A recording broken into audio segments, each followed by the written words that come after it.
Thanks, Con. Joined at council tables this evening is City Clerk Cheryl Hebert.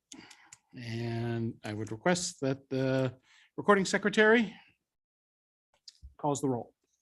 Counselor Cheney. Here. Counselor Susie. Here. Counselor Littman. Present. Counselor Haynes. Here. Counselor Hamel. Present. Counselor Phelps. Here. Mayor Hosmer. Here. Also in attendance is City Manager Scott Myers and IT Finance Director, Mr. Smith. Moving on to item number 7, which is the regular meeting minutes of October 12th, 2021. Meeting minutes of the meeting were distributed to the City Council on Thursday, October 14th, 2021, with no corrections or changes submitted of the clerk. The minutes will be accepted as distributed.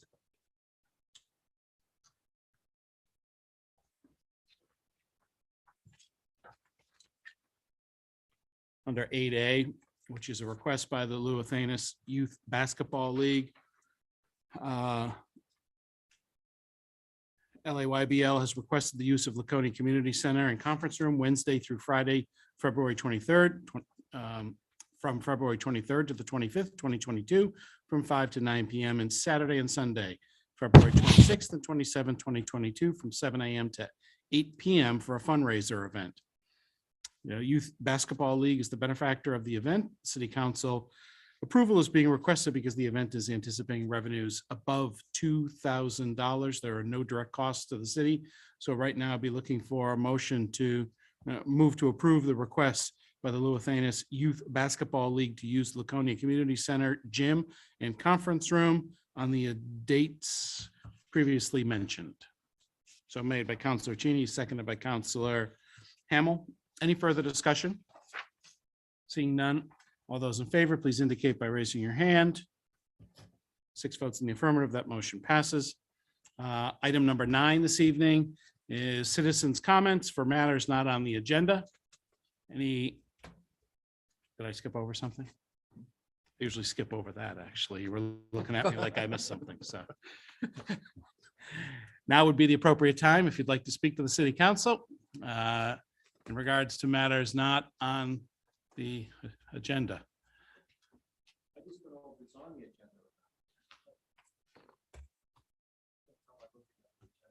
Let's say it's not, and come on up. I want to put you out of your misery and get you in and out of here. You ain't put us out of ours. I didn't say that. Thank you, thank you. First time I've been able to attend one of these meetings in a long time, so thank you. Parking downtown. I'm going to try to take some of you back in the time tunnel to 2008. 3 minutes, Mr. St. Yeah, Clair. I know. Okay. I might push it, but thank you. In 2008, Tom Smith, who owned a business over here on Main Street, brought a petition before the council with the idea of not having parking enforced on Saturdays, because Saturdays was mainly shoppers and not local business people, employees, whatnot, taking up spaces for the whole day. For some reason, that seems to have been lost in the transition of the last decade or so. And this Saturday, the local police department was out doing what it's supposed to be doing and ticketing people. And rather than try to reason with a police officer, because he certainly doesn't know what happened here in 2008, I come to you to the council to try to review this situation. I did speak to Councilor Littman. He remembers it when that was done by the council. I don't know if Councilor Hamel does or not. And when I spoke to Tom Smith, just to make sure I had everything right, he said the same thing. Yes, we absolutely did that in 2008. So I'm just asking if we can maybe do that until you either put meters out there or something else, so people can actually look at something and see what's going on. So if I hear you correctly, you would like the city to not enforce any parking ordinances that are in place, maybe now through the end of the year, and give us the ample opportunity to take a look at the ordinances and see if we want to make that weekend exemption permanent. Go back to it like it was. Would that be okay? Would that be enough time, do you think, I think it might be enough time for us to look at? Well, yeah, you can answer that yourself. And I spoke to Councilor Cheney about this, and the counselor told me that it was the business people that had asked for this to be enforced on Saturday, and I'll say it publicly now. I said it to the counselor. I would love to know who these business people are that said, yes, we want 2-hour parking enforced on Saturdays, when in fact, Saturdays is when we have most of our out-of-towners come here to go shopping. And we certainly want them to spend 2, 3, even 4 or 5 hours here visiting the places, maybe having lunch somewhere or something like that. And one other thing, you go out in your parking lot, I know, right out here in the parking lot, for the 15-minute parking spots, it says Monday through Friday. And if you go down this side on the 2-hour parking, it says Monday through Friday. You go up here on this side, it just says 2-hour parking, period. So to give people tickets for 2-hour parking up here on a Saturday or Sunday for that matter, not that they're doing it on Sunday, I think you should have those same signs put up there that say Monday through Friday, like we have from this section down. Thank you very much for your time. And by the way, good luck, everybody, for the coming election. Thank you.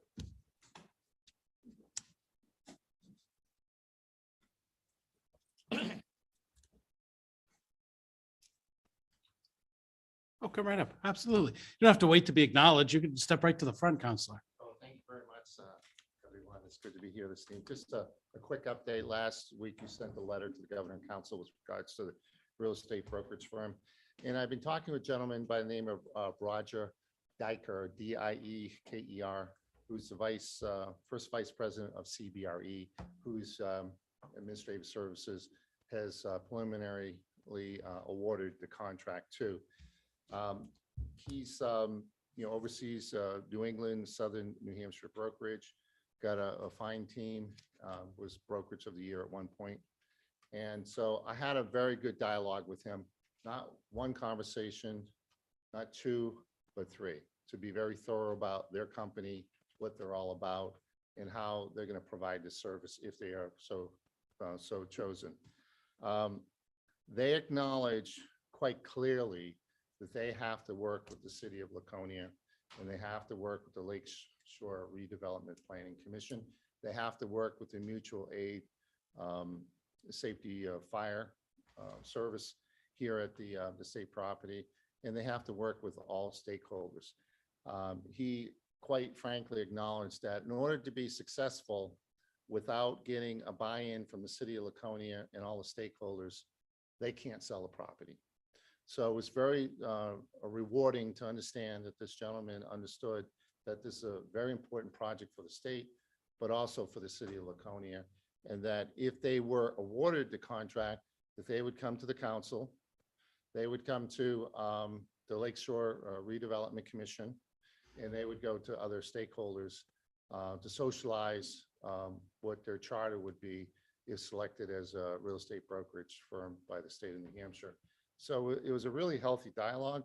I know I've spoken to George Ball about this company. He says they're a very reputable company, but to give you assurance that you had some hesitation on what is our involvement, how are we going to participate in this, he just flat out acknowledged that without the city of Laconia, we can't really move this property.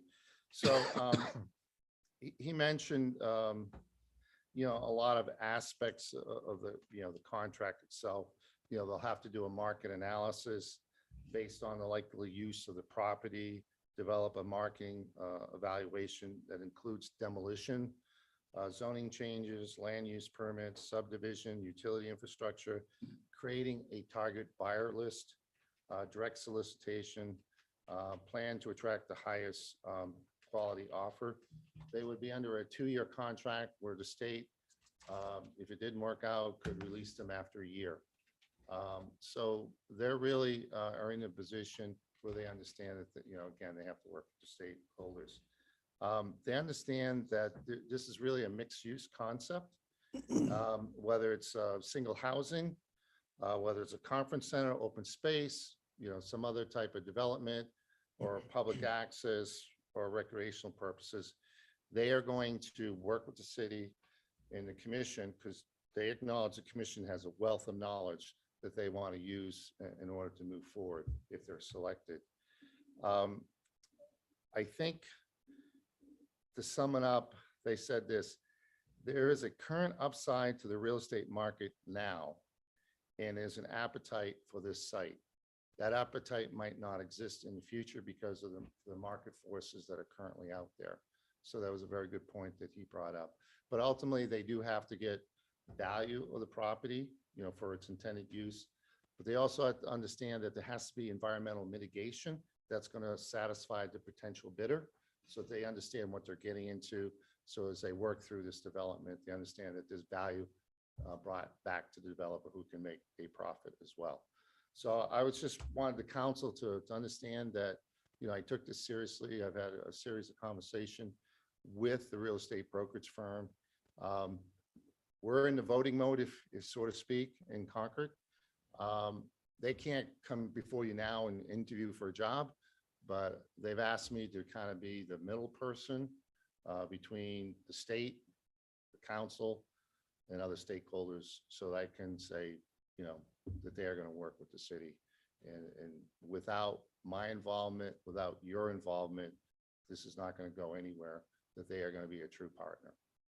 Thank you very much, Councilor Kenny, for your work on this. I appreciate it.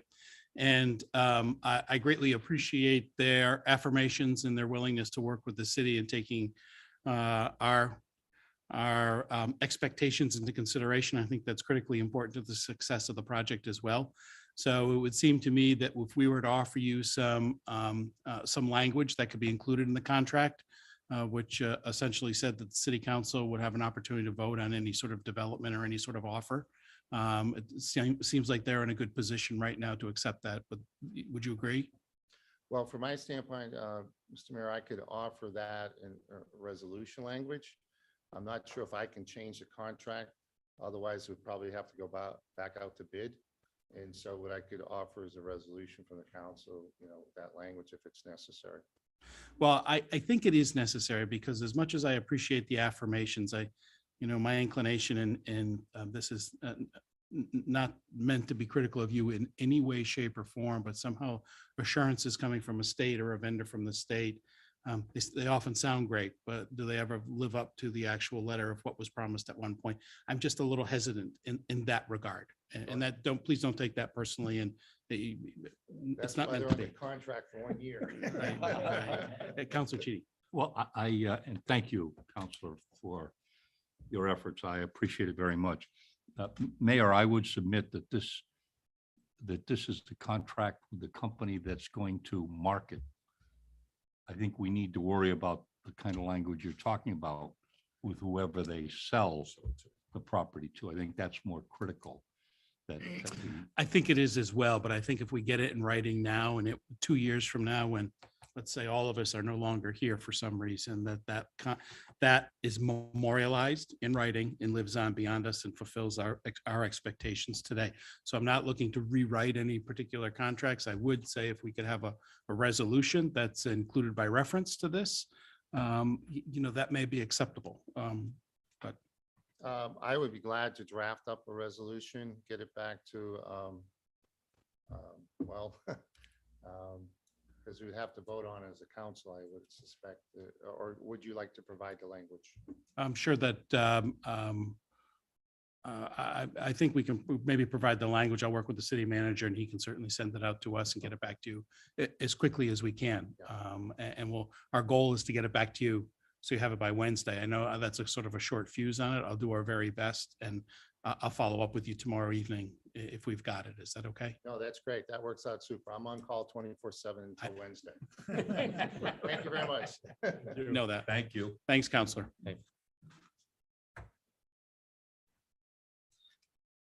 Anyone online, Mr. Smith? Okay. Moving along to item number 11. Last week, we met with, 2 weeks ago, Jonathan Thurston interviewed. He is seeking appointment as a regular member of the Weirs TIF District Advisory Board to a 3-year term expiring at the end of June 2024. Be looking for a motion right now to appoint Jonathan Thurston as a regular member of the Weirs TIF Advisory Board to a 3-year term expiring at the end of June 2024. So made by Councilor Haynes, seconded by Councilor Felch. Is there any further discussion? Seeing none, I'd ask all of those in favor of Mr. Thurston's appointment, please indicate by raising your hand. That's 6 votes in the affirmative. If you're listening, Mr. Thurston, congratulations and thank you. Next, we have we must take into consideration Scott Ringer, who's seeking appointment as a regular member of the Heritage Commission to a 3-year term expiring at the end of March 2024. Be looking for a motion to approve Mr. Ringer in this position. So made by Counselor Felch, seconded by Counselor Haynes. Is there any further discussion on this nomination? Seeing none, I'd ask all those in favor to please indicate by raising their hands. 6 votes in the affirmative. That motion passes. Congratulations and thank you, Mr. Ringer. Moving right along right now to item number 14. See Mr. Hamilton with us this evening. Welcome. Assessing presentation of the old to new values. Welcome. It's nice to see you Thank again. Mr. Mayor and councilors, it's a pleasure to be here. I have a brief presentation. I've made some copies. And I know you have a full agenda tonight, so I'm going to try and keep on point, which can be a challenge for me at times, but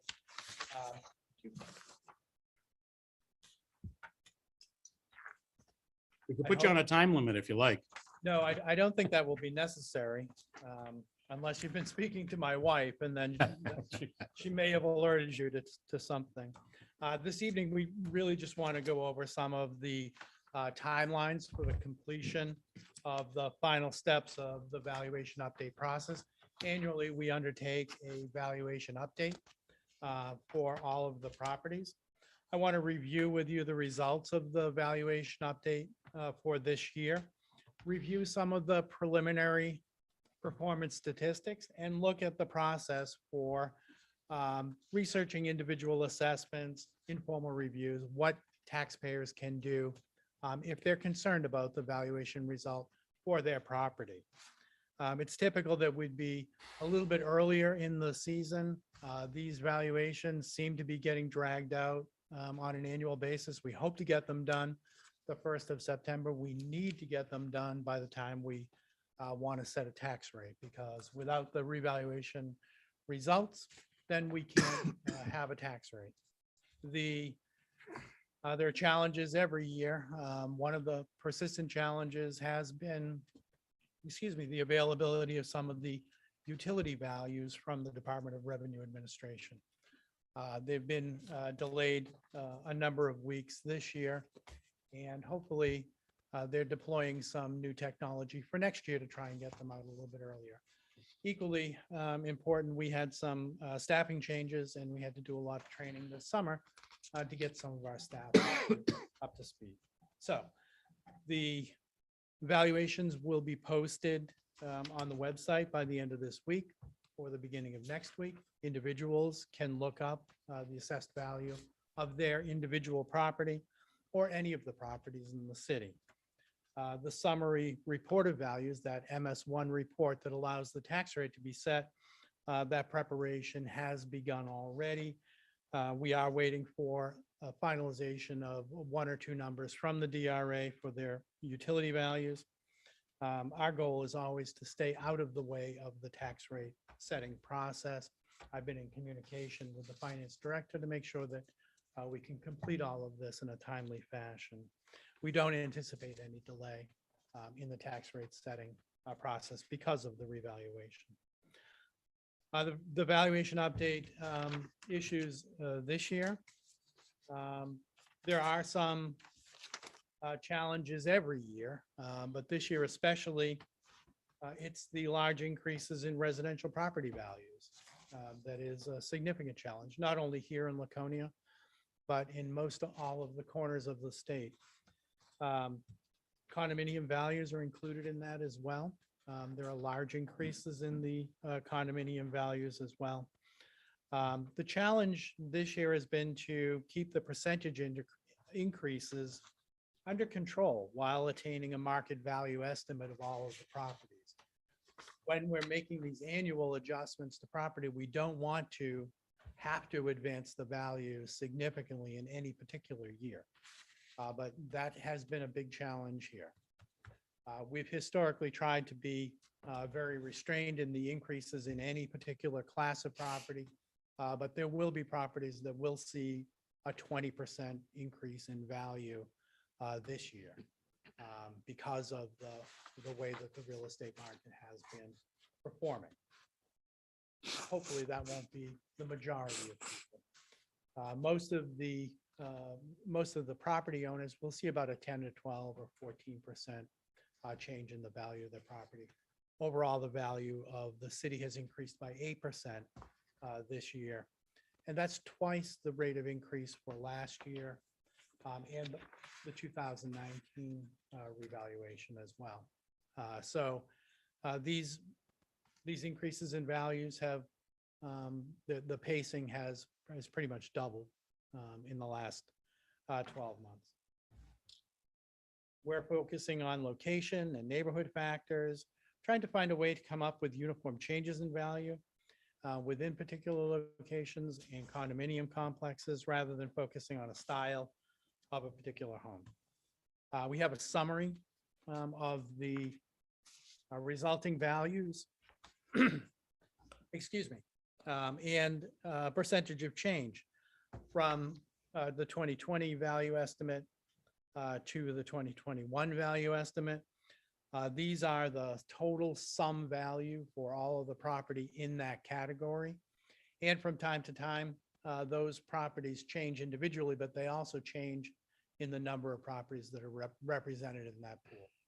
A good example would be unimproved residential land, because residential land is in the process of being developed usually on a regular basis. And so as land is developed, subdivisions are created, but then also houses are built on them. And so then they go from being unimproved at all into buildable residential lots, but then further they wind up as improved properties. All of the categories, except for a very small number of categories, have increased. Some of them, the highest increase for a category was utility values. There was a law that was adopted by the legislature 2 years ago, RSA 72-8-D, which provides a formula for the valuation of utility distribution property. And because of the historical manner in which the city appraised the utility property, being somewhat restrained and relying on the DRA value estimates, the city has benefited because that formula now moves to a different type of a value estimate. And so there is a pretty significant increase in the value of the utility property.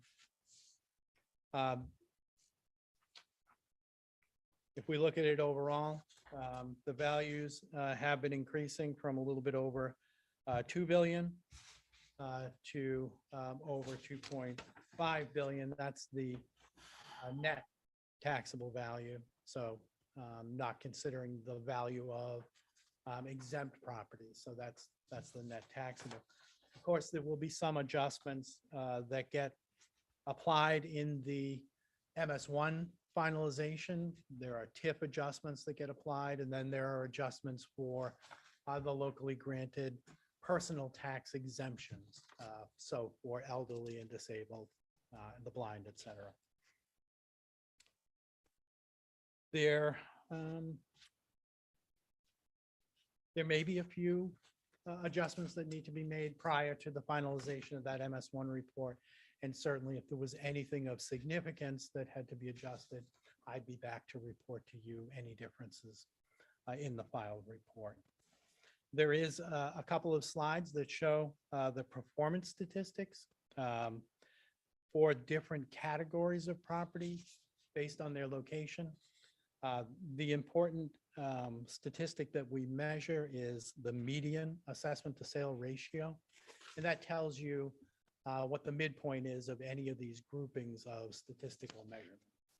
Of course, when you get to smaller sample sizes, those results get to be less reliable. And so there'll be more variability when there's a sample of 1 or 2 or 4 properties versus one where there might be 15 or 20 or 500 properties. And so that's the the nature of the statistics that we're looking at. Overall, the statistical performance is pretty good for the city and maintains a pretty good distribution of properties. Not perfect, but based on the work that we've been doing, we've been managing to keep the coefficient of dispersion. So that's the measurement of how far away from a measure of central tendency the values are, to less than 20. That's the desired objective. I think this year it's about 14 or so, which is pretty much where we would anticipate that dispersion to be based on the unique set of properties that we find here in Laconia. There is a slide that I've included with some of the descriptive codes from that prior page, so that you can see what those numbers stand for when you'd be able to look for them. And the median ratio that we've attained this year is shown at being 91.7, and attaining market value means finding a ratio between 90% of market value and 110% of market value. So we're in that range of 90 to 110%, and the COD is 14.2. From a process standpoint, detailed information on the property showing the old value and the new values is going to be available on the website. Like I said, by the end of the week or the beginning of next week, taxpayers can always call. They should call 603-527-1268 now. That's the number that will get them to the assessing department. And we can help them with any concerns they have or any questions that they have about their individual property. We're going to be available to meet in person or speak over the phone with anybody who has questions about their assessment. And if we can't resolve any issues or concerns that taxpayers have before the final tax billing, taxpayers can file a formal abatement request in writing with the Board of Assessors. There's all kinds of information available on how to file that abatement request on our website, or call the office. We're happy to help anybody through that process if they feel that they need to do that. There is a deadline. Abatements can only be filed after you receive your final notice of tax and by March 1st. And so that's a pretty hard and fast deadline. So that's the process. That's where we are, and I'm happy to answer any questions that I might be able to. Steve, just one question. You may have mentioned this, and I was slow keeping up with you. On the second to last slide, tax year 2021, the asterisk near 91, next to 91.7 of 14.2. Yes. I'm sorry. I have lost that. So those are preliminary Okay. estimates. The other median ratios and CODs that are noted have been calculated and are finalized by Gotcha. the Department of Revenue Administration. And so these are the preliminary numbers based on what we have right now, but we haven't been through the process of formalizing the equalization process with DRA yet. And would you say that 14.2 on the COD, I know you don't have it in front of you, but you know what I'm talking about. But is it trending higher just simply because we've had a little volatility in the real estate market with prices rising, and this is reflecting that? So the coefficient of dispersion is it's a measure of the average distance that the indications are from that level of assessment. And so one of the complicating factors is just the set of properties. Mhm. And so, we have everything from a $1,000 storage container unit, boat racks, boat slips, up to multi-million-dollar houses. And so that wide array of property is heterogeneous. It's not a simple valuation estimate, a homogeneous town like you might find in the Midwest or down south, where all the subdivisions are the same, or there's 2,500 properties that are, virtually identical homes, in the same subdivision. Those have much lower coefficients of dispersion. So it's mostly about, one, the volatility of the market, but also importantly, that wide array of property in Laconia. Thank you. Counselor Susie. We had mentions that people can check on your website. Is your website linked to the city site or Oh, not? Can we I'm have sorry, your when website? when I referred to our website, I meant the city's website. The assessing The page. assessor's Yeah. website. Okay. So it's all these updated values will be available later next week. Within a week, we'll have them up, and it might even be the end of this week, and then you'll be able to see what your current value is, and then what your new value is. That'll reflect in the tax bills that go out in November. If I can follow up with one or two more things, even though, as Steve mentioned, rightly so, and we've all seen it in the real estate market, that residential in particular has had a very dramatic increase over the last year and continues to be strong this year as well. Remember, we draw that line in the sand on March 31st, and that's when we freeze the book, so to speak, and that's the sales data that Steve and his team are looking at. I always know it's great that somebody goes and looks at the property that just sold in June or July and look at that, and we've only got it assessed here. That sale will reflect into the analysis that's done a year from now. So there's always a little bit of lag. And to Steve's point, in doing the updates, we're doing them on a cyclical basis. So we're taking smaller bites at the apple and making the adjustments as we go along, not to over adjust, so that if we hit a soft spot in the market, then we're seeing some spikes up and down, and that's not necessarily healthy for a community. If you read some of the newspaper articles that have been out the last month or two, there are several communities that have been in the news that have done what's the 5-year full city or town-wide revaluation. And there's been numbers where the increases in the average residential property are up in the 40% range. And that's obviously sticker shock. My final point of caution is that you can't take your new value when you look at it next week and apply it to the tax rate that we have today, because that would show you might have a 10 or 12 or a 14% increase in your tax bill. And that's not the case. By having this additional value coming online from 2.4 billion, just over 2.4 to just short of 2.6 billion, that automatically, if nothing else changed, drops the tax rate. So we know citywide, we're at about an 8% increase on residential. There'll be components of that are going to be higher. We all know that waterfront property has skyrocketed, beachfront property has skyrocketed. But on average, the residential homes are up 8%. There'll be variances within that very, very large group on some of the things that I've just mentioned. But please, if you're watching or you're reporting on this or reading it online or watching it online next week, don't take today's tax rate and multiply it by your new value and say, I've got a 14% increase in the tax bill, because that's not going to be an accurate way to take a look at it. Thank you, Scott.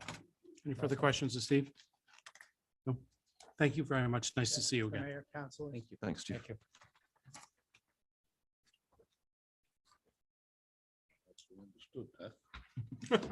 And on a final note, I mean, most people's biggest assets are their properties. So to have on average your property increasing, in value should be a very positive thing for people. And again, it doesn't necessarily reflate to an increase in your tax bill. Thank you, Scott. Moving right along now to item number 15, which is the mayor's report. Just very briefly, I'd mentioned it to Scott. I don't know if you saw it, Councilor Hamel. I suspect that you did, but we have an adopt-a-spot right at the top of Main Street now. And it looks tremendous. So I just want to, that adopt-a-spot program is really appreciated, because that was a sore spot on top of Main Street there for a while, and it looks great. Secondly, and finally, I just want to say thank you to Laconia Middle School and their student council and Dr. Bryant and Lakes Region Public Access, who hosted the mayor's debate last Wednesday evening. It was really, really fantastic, and I think it was particularly terrific to see the student council step up and pose questions of the candidates. I commend our teachers involved in civics education and getting them involved in sort of real life experiences and having them participate. So thanks again to Laconia Middle School and Dr. Bryant and her whole team there, and certainly the students that participated. Moving on to item number 16, which is council comments. Council Cheney. Thank you, Mr. Mayor.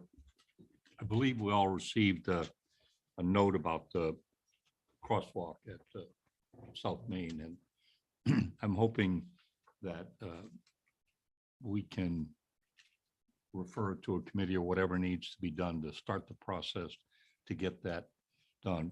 The day after I received this, I happened to be going south, and I watched a woman step out and jump back because she almost got hit. So I'd like to see whatever the necessary process is to get this started.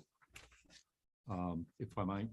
Please, unless you'd like, Mr. Myers to comment on that, or maybe not. Yeah, briefly, I followed up with Public Works Director Wes Anderson this morning. That's actually one of the items that was in his CIP submittal. So for those of you who are in the CIP committee, it's there in process. Terrific. Go right ahead, Council Cheney. No, I think Henry wanted. I just want to make sure we're talking about the same crosswalk, the one in front near Vista. That's, it is the, yes, I'm sorry. You're all set now? I Good. am also. Terrific. Councilor Hamel. Yes, and I'm going to piggyback on what you just said. I'd like to thank a couple of the nurseries and lawn care people. Raking It has taken over the South Main Street island and have done a great job there. Apple Tree Nursery donated all the flowers for, Stewart Park, Mhm. and has done that twice now. And the one you're referring to is called Speedy Garden, is doing the one over here. So I want to thank them also. And I believe through Greg, Apple Tree, Mark, Jesus, I'm having a tough time with names. They're going to do the one at Stewart Park. Terrific. Yeah. We need to have a sign made up like the Speedy one did for Apple Tree. Flower thing at Stewart, please. Thank Right. you. That's Thanks, it. Bob. Councilor Felch. Yes, I had the pleasure of being at the police open house on Saturday and cooking hot dogs for a bunch of people. I cooked about 150 hot dogs, so that shows you we had a really good turnout and everything went well with that. And I think that's about all I have. Terrific. Thanks for your service. Councilor Cheney. I apologize. I had two other items. I think most of us received the note with regards to Waste Zero and help CIS or something like that about collecting garments and whatever. Mhm. And I was hoping the manager could tell us what impact that might have and whether we ought to support this movement. At first blush, it looks to me like we should. Okay. Yeah, so I've seen the same email, and Zero Waste has a program where they identify what percentage of the average annual residential solid waste is garments or footwear that are being disposed of. And that they've got a program where they can collect that, and some of that goes to become rags and scrap and becomes part of, insulation or other things, and other more quality stuff might end up in secondhand stores or thrift shops and that type of stuff. So their model really works on people giving them all garments they're disposing of, not just the ones that are in poor condition and are going to turn into be the Mhm. insulation component. They need to, in order to do this free with the community, they need a balance of stuff. I did go on the website a couple of weeks ago when I first saw it, and I don't believe they're in this area with any kind of a call and schedule for the drive pickup service at your house. I think they've got some bin locations, and there's different organizations that have the bins where people can dispose of this. But it was very interesting because obviously anything we can do to take tonnage out of our solid waste is a win-win. But I don't believe they're available, as was at least when I entered our zip code and said closest whatever, they said, yeah, we're not in your area yet, was the automated response. So definitely something we can keep an eye on going forward. But in the meantime, if people do want to dispose of it in the various bins and support other organizations, I think there's certainly that opportunity for people to avail themselves of. Thanks, Scott. Yeah, hold on. I think Bruce has one more thing, and I'll get right back to you. Uh, The final thing I have is I have received, and I think Counselor Felch has also received several emails, and recently I got pictures. I didn't bring all of them. I meant to have some for everybody, but I'll just pass these around. This is to do with Hilliard Road and the culvert there. I think the pictures indicate that it's in desperate need of some work. I don't think I brought the one that shows one where a vertical piece is sort of leaning away. I'm sorry. Lost my-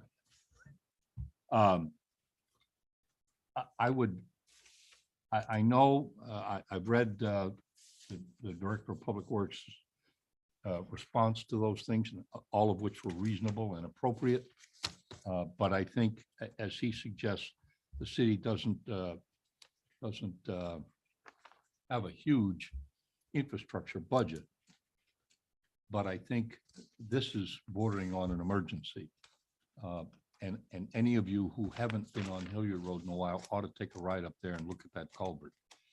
And I hope we can, as we move forward with budgets and stuff, start to talk about some way to work on that culvert. It's in pretty sad shape. It really is. They tell me that it routinely plugs up with brush and other stuff. And they went so far as to compliment the Department of Public Works for how quickly and efficiently they got there with a log to shove it down through it, clean stuff out. So they find a way to make it work.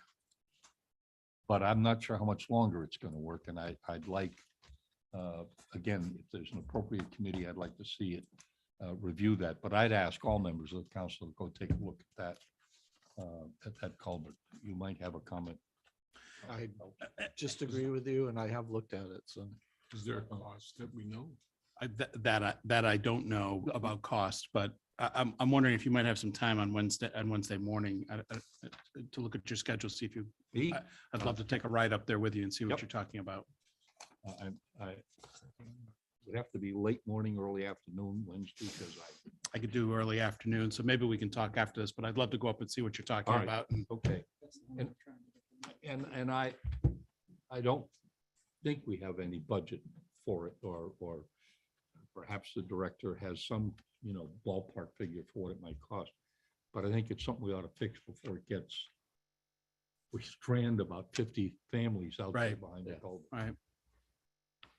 Did you have some information you wanted to share on that or not, Yeah, Scott? that's actually, even though it's a culvert, it technically is a bridge, and that's one that we're working to get into the state bridge aid program for the matching program that we have. So currently, as you know, we're doing the Court Street Bridge over the Durkee Brook. I think the next one we've got is the Academy Street Bridge that we've been in the queue, and we'll be able to get 80% of the money from the state for that with a 20% match.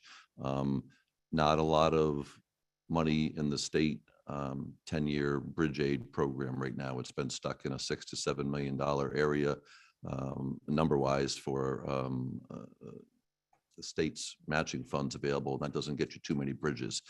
We're certainly monitoring whatever might come out of the federal government on an infrastructure bill and see if some of those funds go into various silos such as bridges or recreational, walking paths or different, different pods they might put them in to see if this can help jumpstart some of the state bridge program. But we will certainly work to keep it open and passable. But we want to do a significant upgrade there that's going to last us 30 or 40 years, and that's going to be a few years down the road. But that's the hope, is to get this into that program and be able to leverage the 80% state funds. If I might add, it was my understanding from what I read, the state looks at the city having appropriated a matching fund to show its seriousness. So if nothing else, I'd like to see us appropriate some matching funds. But I think when you see this, you may agree with me that we may not have time for a 10-year plan. Okay. Well, is there a method that Councilor Cheney speaks of about appropriating something ahead of Yeah, so time? actually, if you look into past budget books, we've started off with the seed money for the design and engineer work of in this case, the Durkey Brook Bridge and the Academy Street Bridge. We've got some money in for it. Is it Langley Cove that we've got the design money, and that's another bridge that's in the mix as well. So the Langley Cove, I think probably, don't hold me to it, but it was either 2 or 3 budgets ago. We put in about $40,000 or $50,000 as the show of good faith that Counselor Cheney is referring to. So certainly, if we're working to get the Hilliard Road into there, you probably can be looking for the next budget for us to get the seed money in for the design and engineer. Okay, great. Thank you. Thank you, Counselor Cheney. Counselor Hamel, you raised his hand first. I'm sorry. Oh, go ahead. You forgot what I was going to say. So I'd like to go back to the flashing light on South Main Street. That is on the capital improvement committee's list. And I'm wondering if there's a way that we can speed that along, Scott. And maybe use monies from the capital reserve fund itself to make that thing happen quicker. Let me look to And, identify some funds for you, and I can bring you back a recommendation. Okay. Do you know what those cost, Wes? Around 22,000 A piece or for both? for both. Okay. We haven't got a recent price with all the inflation going as a construction material. Okay. Could that be put on the agenda for our next meeting, please? Mhm. Okay. Also going to the Hilliard Bridge, at the last capital CIP meeting, a gentleman from right close to that bridge came in and let us know about what was going on with the culvert and all that there. And I thought he represented himself and the conditions very well. It is on our scoring sheet for this year. And the temperature I got around the room is that might score pretty good. So just to let you know. I had the same feeling, but I worry that we may need to move quicker Oh. than that list gives us an opportunity. Once that's scored, then we come back for another meeting and see if we want to rise any of those that Yep. we scored to an upper level. And we'll have that opportunity to do that. Yeah, so. Thank you, Counselor Haynes. Yeah, just very quickly, I've had an opportunity to monitor the bridge work on Court Street, and I think that's more of a project than what people thought it was going to be. They've had some challenges. The other thing is, and I'm not going to go into detail, but the traffic has been more than challenging. No, I certainly can appreciate that. I know our staff has been down talking with business owners in person. I've been down there talking with the business owners. We've made some adjustments on the signage, on the flaggers, on the police over the first week. And yes, we hit some bumps on cars going up Addison and over an emergency lane and coming down on Durkey, and those roads aren't meant for it. And repositioned some signs, got some additional signs out there, put additional information into Laconia links. And I get it, it's not perfect. And some people will just, I've seen it just drive right past the signs and get down there and are shocked that we really mean it when we say that the bridge is out and the road is closed. And they're of the mindset, well, that applies to everybody else, but not me. And no, the bridge is gone. Some people say it was GPS, we're out of the area, they're coming to a doctor's appointment or something, and GPS is telling them to go that way. We put some additional signage out at the bypass so that people can see it before they make that turn. We will continue to listen and find ways to improve it. I'm counting the days until the November 19th or whatever the date is up, and I'm not minimizing it by any stretch of the imagination. We're encouraging people to go down and support the businesses and make the extra effort because those businesses need us now more than ever. I know there's several tractor trailers every day having to turn around that are going through there. I mean, we've got a sign up across from the Belknap Mill telling them it's out. We've got one if they happen to get down to the traffic light that says to them right there, the road is closed. They just, again, It's pretty well marked. You just It is gotta well read marked. it. Yeah. you know. Good luck.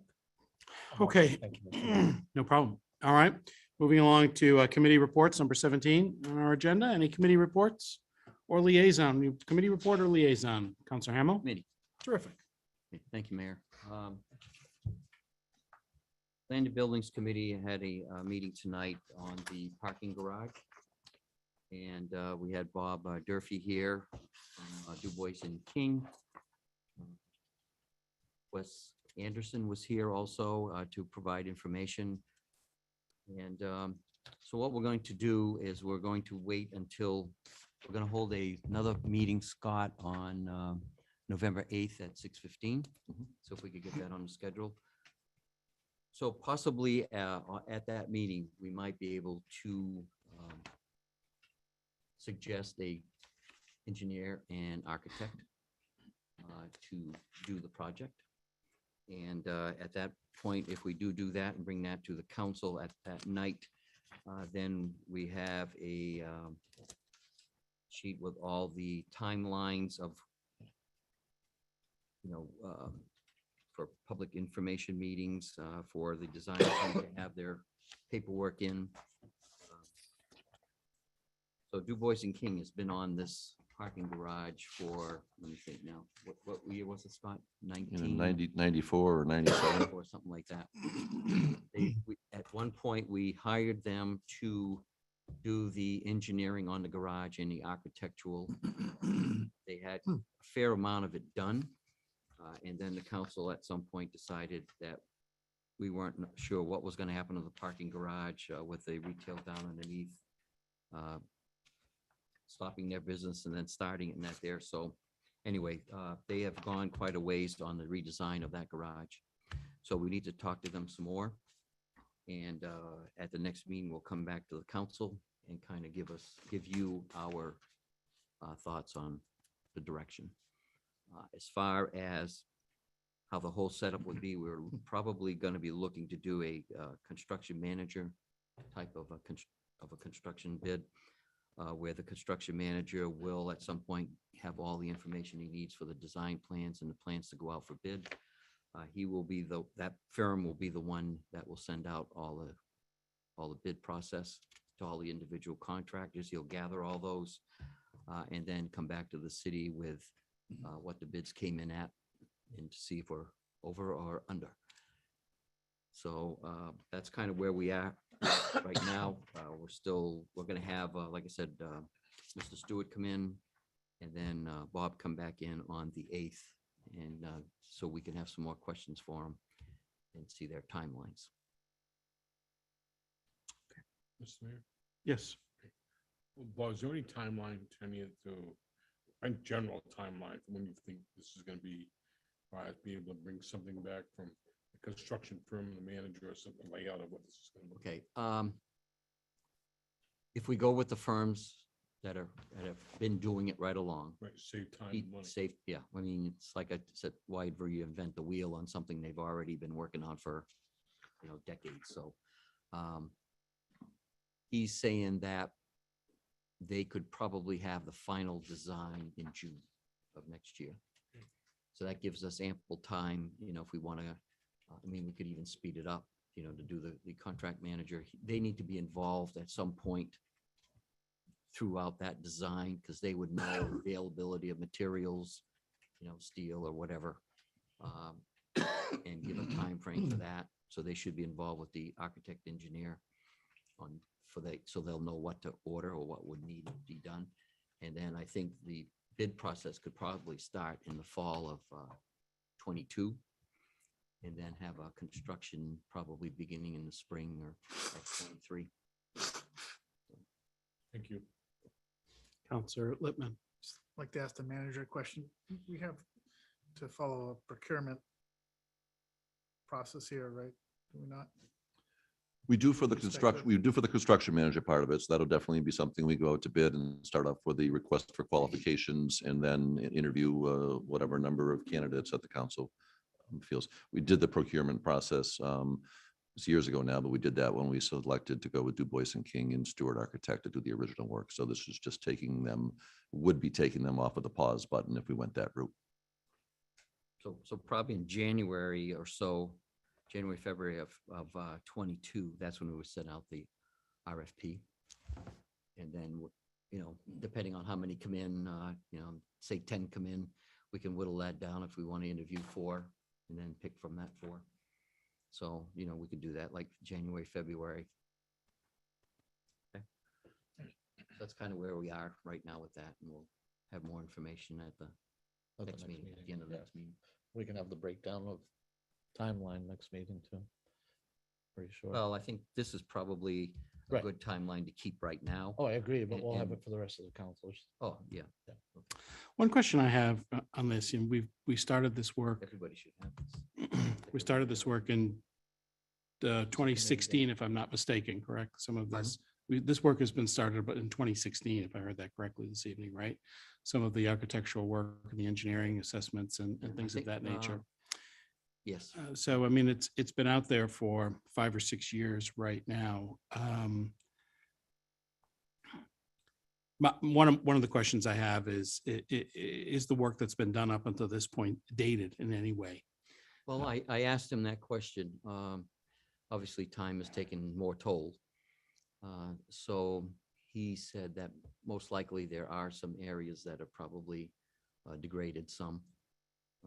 But they went to inspect it this year, was it? And they found that they really didn't find anything worse than the year before.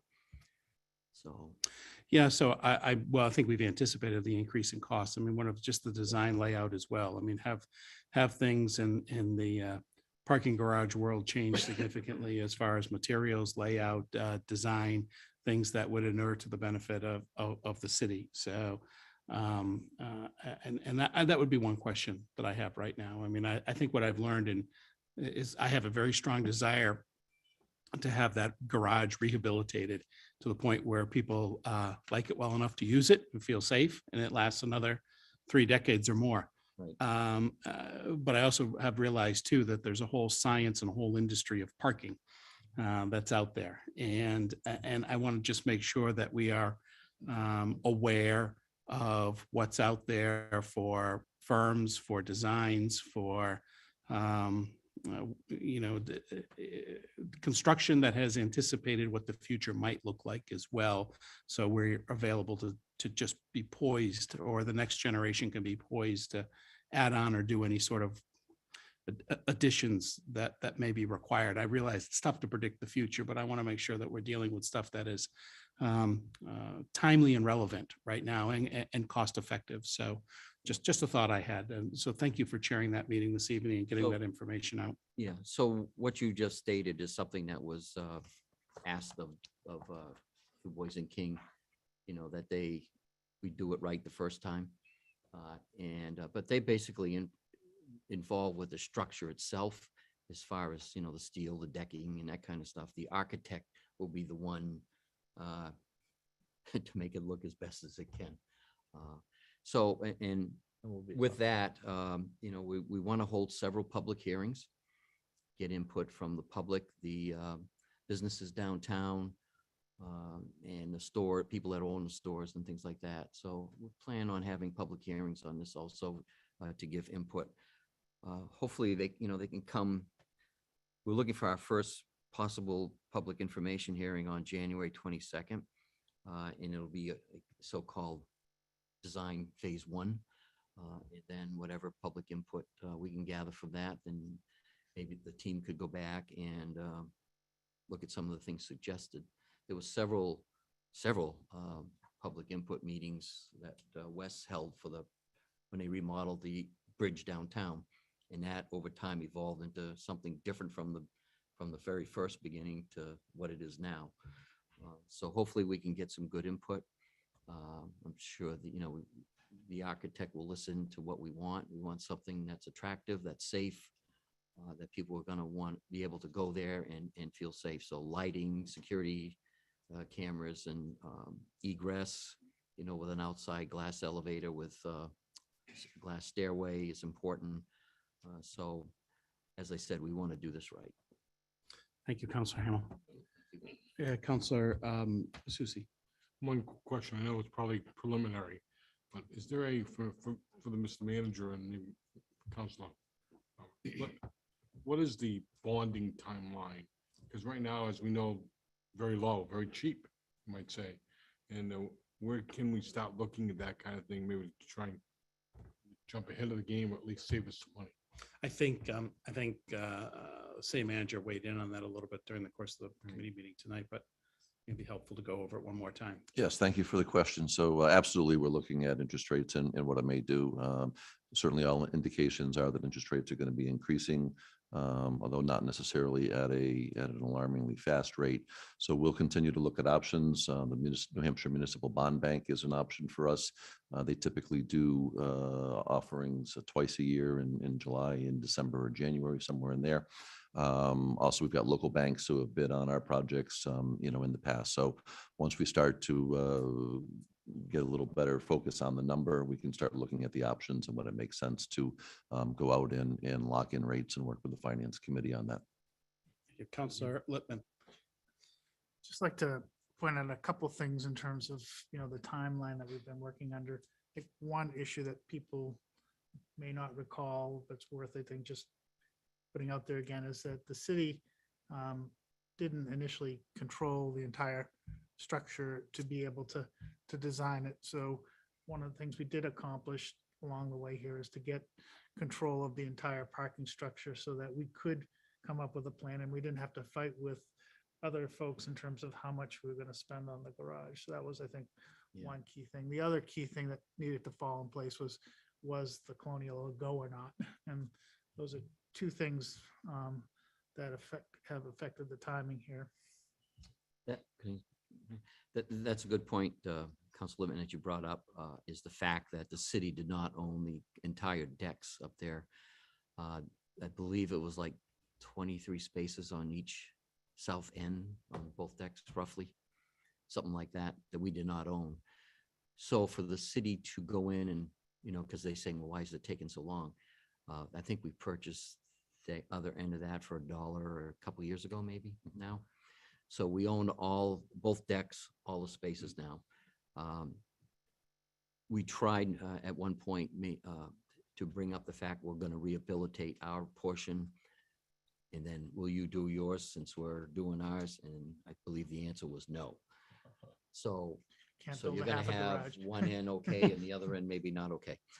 So yeah, that's a great point, and I forgot about that. But yeah, so it's important that now we have control over everything, and we can go ahead with a total engineering of that there. So Hard to engineer half of it. exactly.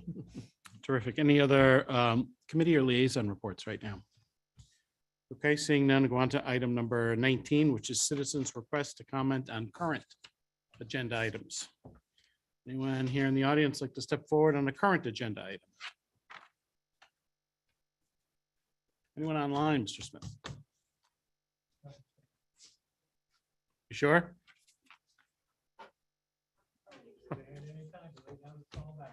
Not you, sure. I'm looking at, this woman sitting right here was looking like maybe she wanted to step forward. She does. Come on up. I'm Nicole Doherty. I live on Plantation Road. Sorry for my nerves. I'm gonna just kind of read what I have written. You're doing great so far, so it's all good.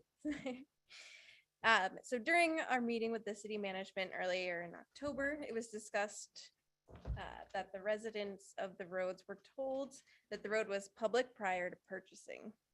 This was not just one or two of us residents, this was all of us. The answer we were given was that we should just sue our realtors for not disclosing properly. Obviously, this is upsetting to many area realtors that I've spoken to since. There's no way that multiple realtors, mortgage companies, title insurance companies, all over decades were told that this is a public road if in fact the city listed it as private.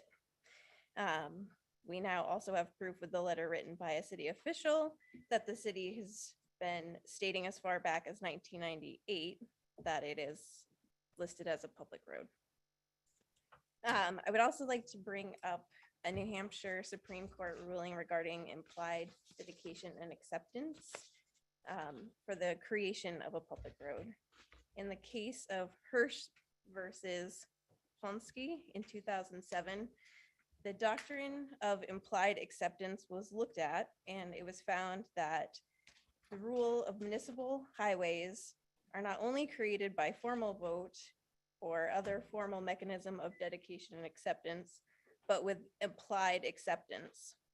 municipal highways can be created when the town does maintenance or work to a road once it's built, meaning that dedication and acceptance is implied. Municipal actions listed by the Supreme Court that would imply that the governing body meant to accept a private road as a municipal highway include opening up or improving a street, repairing it, removing snow from it, or assigning police patrols to it. Furthermore, the law states that municipalities can't spend public funds for the private purposes. Therefore, maintaining private road would not be authorized. When the city nevertheless performs such work, it can readily be viewed as evidence of implied acceptance of that private road as a public highway. The city has been making improvements to our road for years with grading, working on, reconstructing the ditches, installing granite curbing in front of the last two houses on the road just a few years back. The city has been doing more than just removing snow for more than 25 years and is now looking to pass the buck onto unknowing residents and destroying our home values. I'm not content with the city's suggestion to sue my realtor when they gave them the information. But I know that we are willing to bring this issue to the courts. Thank you, Nicole. Any change of status online, Mr. Smith? Thank you. All right, moving along to item number 20, which is the city manager's report. Scott Myers. Thank you, Mr. Mayor. I'll be brief, but construction projects, we're heading towards the end of the construction season. We already spoke about the Court Street Bridge timeline and the closure there when we expect that to be reopened. We've got base wearing pavement down on Mechanic Street and also on the Clinton and Hill and Pear Street areas, working on sidewalks. Structures have been raised. I think we're going to get the final wearing course down on Mechanic this season. Hill and Clinton will be having the wearing course, which is perfectly drivable for the winter. We'll let that sit and be on there to pave that probably in the spring. We're making good progress on Elm Street on the sewer project. I was down that area today, and I think if you were starting from Lakeport Square, heading or from Franklin Street, really where it started, but heading down the road, we're up just about to Levitt Park or in that neighborhood as to where I saw that today. So we will continue to make as much progress as the weather conditions allow. And going down there today, the traffic coming from Lakeport was being diverted before the bridge, and that was working well in the detour. And the traffic coming from Parade Road was going down, I think, Bell Street and behind the Levitt Park and working well. So all good there, and we'll be in good shape for wrapping up construction season. Moving on to the economic development report. Again, you can see the inflation numbers, again, most recently for the month of August as compared to August 2020. And again, put those in perspective. We had unemployment numbers in August 2020 in the 5%, 6%, and 7% range, when a lot of businesses were still shut down or limited in their opening or people being able to go in and work. Right now, we're looking at unemployment rates from the mid 2% just to barely over 3%. So a significant difference from where we were a year ago. Spoke about it just recently when we were talking about the bonds, but inflation has certainly taken a spike starting in April of this year. So the last 6 months have been in the 4% and 5% range. So we are through the month of September with inflation. So we have 3/4 of the year in the books, and we've got inflation running annualized to date rate at a 4% level. On your desk this evening, you have some information on our ambulance charges that Mayor Hosmer had asked. And the four spreadsheets that have the maroon and the blue on them are information that came right out of the Economic and Development Trends Report that was in your agendas for the first meeting of every month. So we started operating the ambulance and the billing on our own in July 1st of 2018. So that's the top left corner of these four spreadsheets, if you will. And we've tracked this information all the way through. So the number of trips we went on, the number of billable trips that those related to, the gross charge, meaning if everybody was going to pay 100% on the same private insurance and our going rates, what the gross charge would be.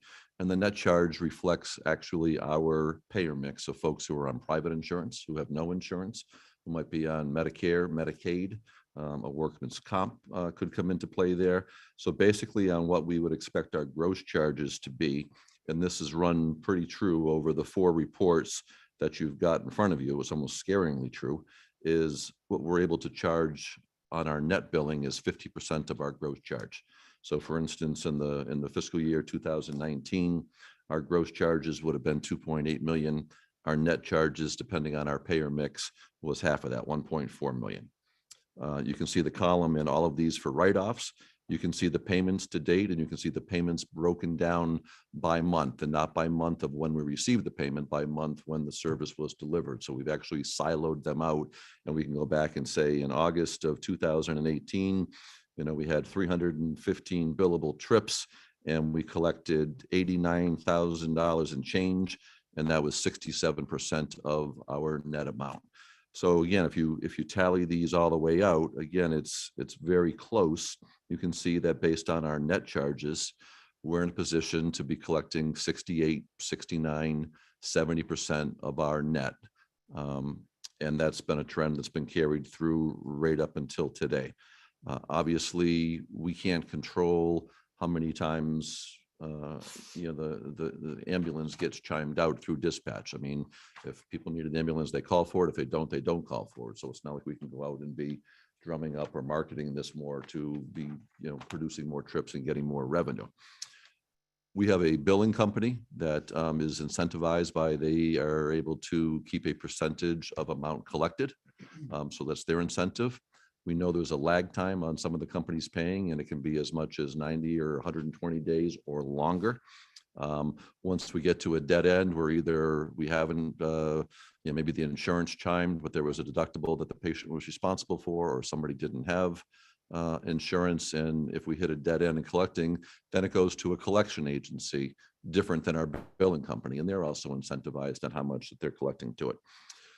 Some of these things really take months and months and months to get the money. And even till today, we've got some money that we haven't fully written off on because someone might be on a payment schedule where they're making a payment of $25 or $50 or $100 a month, whatever the arrangements might be. The graph along the top really ties into what our ultimate collection rate is going to be. The green portion of that bar is what we anticipate that is money that's still on the table that we anticipate collecting at some point in the future. And you can see as you run all the way out until 2018 when we started, the green is relatively small. So if we've done a run out now for 3 going into 4 years, there's not a whole lot of money that we're anticipating still collecting from that. As you run from the chart from left to right, you can see there's a lot more green. And especially for some of the billings that just went out in this year in July and August, you can see our collection rate is at 49 or 52% for those months. Again, those bills are only 30 or 60 or 90 days old at this point.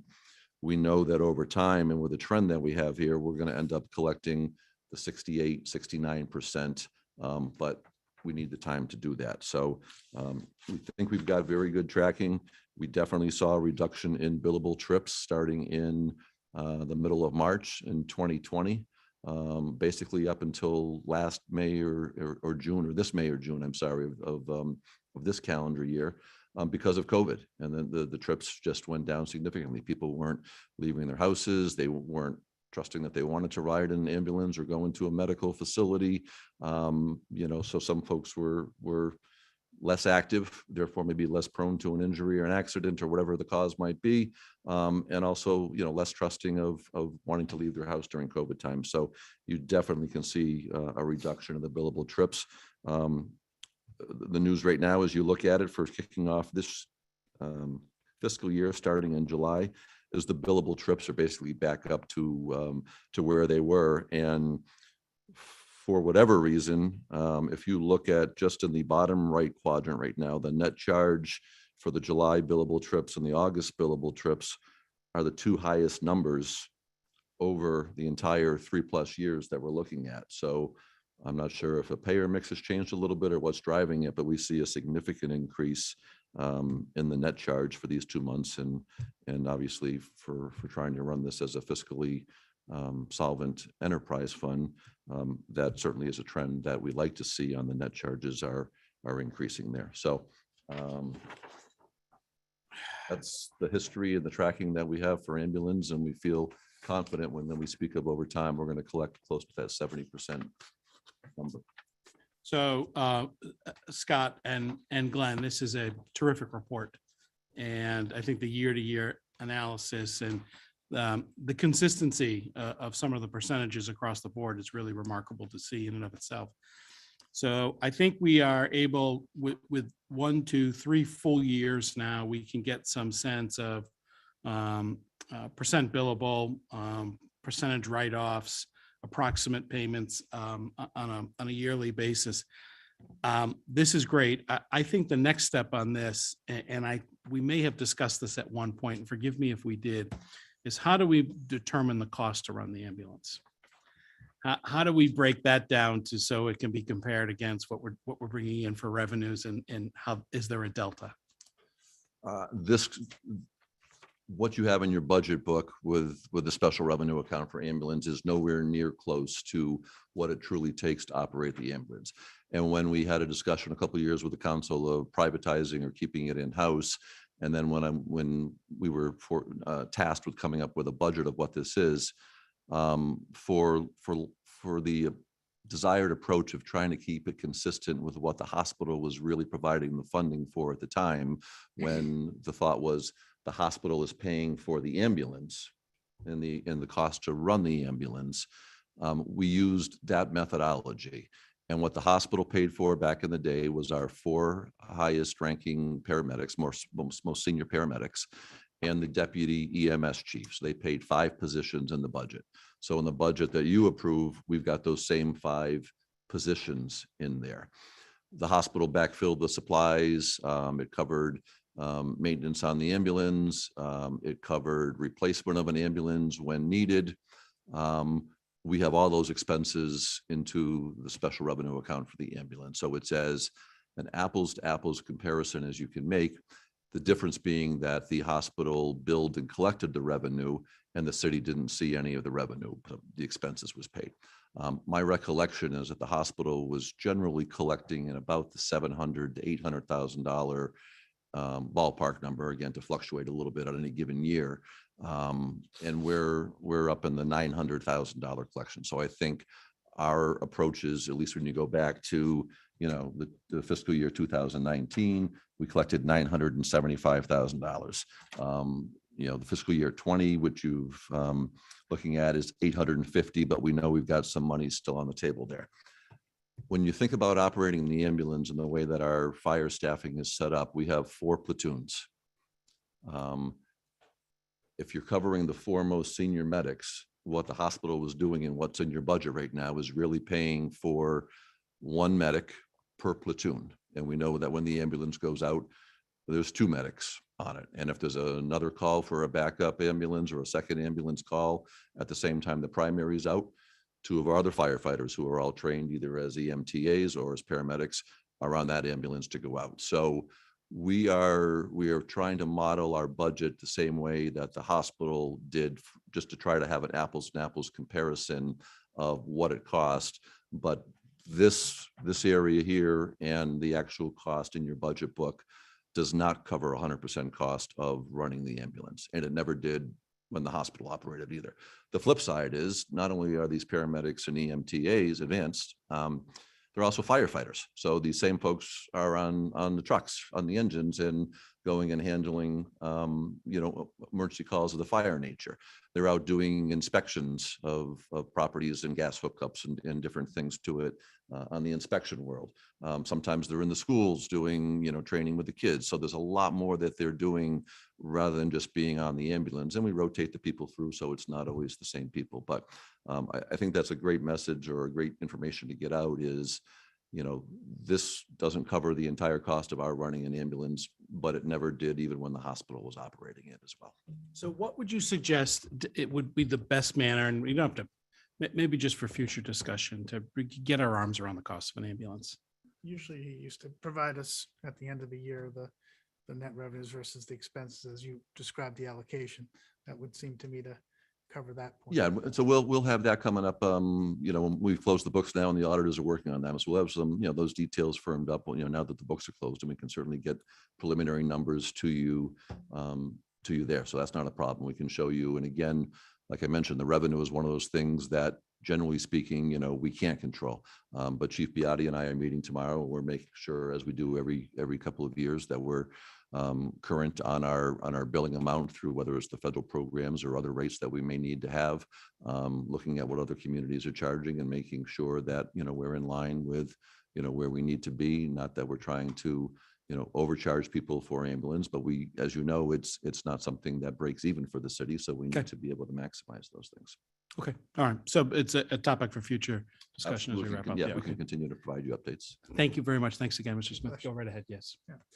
So the provider relief funds that we qualified aren't in these numbers, correct? They're captured somewhere else. Yeah, they're not in these numbers. The rural program was a little bit unique in where it picked 3 particular quarters pre-COVID, and then you had to compare those same 3 quarters post-COVID. But I'm looking to Glenn, they were missing one of the quarters that was right at the height of COVID, when we would have seen our biggest drop in ambulance But you revenue. did collect in the first round COVID money from the provider relief you applied for it. I'm just. Yes, we did. And we applied for the, we submitted last week, the application for round number 4. And then whatever maybe isn't there because of the quarters they're looking at, we will look to backfill lost revenue on the ARPA. So there's no backfilling of any revenue reflective in these numbers yet at this point. Your collection percentage technically is a little bit better than this when you count those funds. Yes. The other thing, I know at a state level, paramedic and medicine that the Office of EMS under the Department of Safety just recently got some approved for some funding to be able to do training to allow paramedics to, and I guess there are 162 different services in the state providing ambulance services, and some of the advanced thinking on this is to do some of the preventative activities to help people stay in their homes. And that might be something, I know that the department at one time was, like toying with that idea a long time ago, but with the shortages of nursing home folks in the area, and right now I think Belknap County and many nursing homes are operating significantly below capacity, and trying to help people stay in their homes better by earlier intervention may be something that we should be thinking about. I think you were part of those discussions we had with LRG Healthcare at the time in Franklin and Laconia, and talking about, I think the term was paramedicine, and trying to go out and being proactive for some of these cases. And I think that's still a desired approach at some point. Just as you were well aware from both chiefs being here a couple of weeks ago, we've had challenges in filling positions. And as I shared some good news with you on our most recent round of advertising, we actually had 12 applicants, 2 of which were either already paramedics or in finishing up paramedic school, and the other 10 were either EMTAs or finishing up that particular school. So we were pleased to see that. And I don't know if it's just a combination of the new hiring bonus or a real positive trend here in the city, positive comments by you as counselors and community leaders, but all of that goes into what people look at when they determine where they want to apply for positions. So for us to get 12 applicants for our most recent round of advertising was by far the biggest number we've seen in several years now. So hopefully if that continues, there's an opportunity to then start talking about things above and beyond what we're currently doing. Thank you. Councilor Cheney. To Councilor Lippman's comment, I met with the fire chief some time ago and asked him to put together a paramedic intercept proposal for the council to do some of the things that the councilor was referring to. The first time I became aware of it was while I was at 911, and the Concord fire chief came to us and said, you have what in the business is called response determinants. When we ask the questions of someone who calls looking for an ambulance, we then can say this is a 9 delta 3, 9 being heart, delta being critical, 3 is not breathing, or whatever. But the emergency medical dispatch list is of everything you can think of in terms of, you know, hangnails and broken bones and scun knees, and he wanted the response determinants because he didn't want to send an ambulance every time to those calls. From a cost perspective, send a single vehicle with a paramedic in it to determine if we really need to send, you know, an ambulance and trucks and whatever else. So it's a long way of saying, I've already asked as the public safety committee chairman that the chief put together some of those things so we could look at it. I could bring it to the council and we could perhaps find a way to start in that direction and perhaps in the long run, save ourselves some money and do as Councilor Lippman suggested, help people not have to go to the hospital and not have to go to homes. Everything I've read is it's cheaper to keep people in their home than it is to put them in a facility. So anything we can do to encourage that, I think we should. But just so you know, we are already working on coming to you with that sort of a proposal. You know, I am familiar with your work on that, and thank you. I think it's just what we should be considering, quite frankly. Counselor Haynes. Scott, I remember distinctly a conversation that you and I had, and these figures are exactly what we talked about and what was outlined. So I'm not going to put words in your mouth, but there's nothing here that surprises me. When we're done with that, I have a question for the. Please go right ahead. I became aware this week that a firefighter came down with COVID. And as a consequence, the 4 other men he worked with were then put on sick leave, which is being deducted from their sick leave balance. I don't think that's fair. I mean, they're not home because they have an illness or and they would come to work if we would allow them to come to work, I guess is what I'm saying. And instead, we're saying they should stay home, which may be medically necessary, but it's taking away part of their benefit by saying, and we're deducting it from your sick leave. I wish the manager would look and see if we could find a way to change that. So we're not deducting sick leave for something we're ordering them to stay home for. So if I hear you correctly, someone on within the fire department, a firefighter has come down with COVID and had close contact with 4 of his or her colleagues. Correct. And it's not confirmed whether they've contracted COVID, but because they're close contact at work, they're sent home. For 10 days. And that's coming from their Accrued sick leave. and they may not be sick, but they can't come back before Right, 10 and they're days. willing to come back to work. I mean, when I heard about it, I didn't talk to 2 of them, and they expressed they're more than willing to come back to work. But they can't because they've been ordered. And I'm not arguing that the order to stay home isn't appropriate. I'm arguing that, you know, if 6 months from now they break a leg or whatever, and some of their sick time isn't covered because we took it away from them because we sent them home, isn't fair to them. Okay. Knowing that's an issue out here right now, Scott, what might be the next step for us to further that discussion? Well, this would really be a personnel matter, and we've been handling these on a case-by-case basis, and I think we've been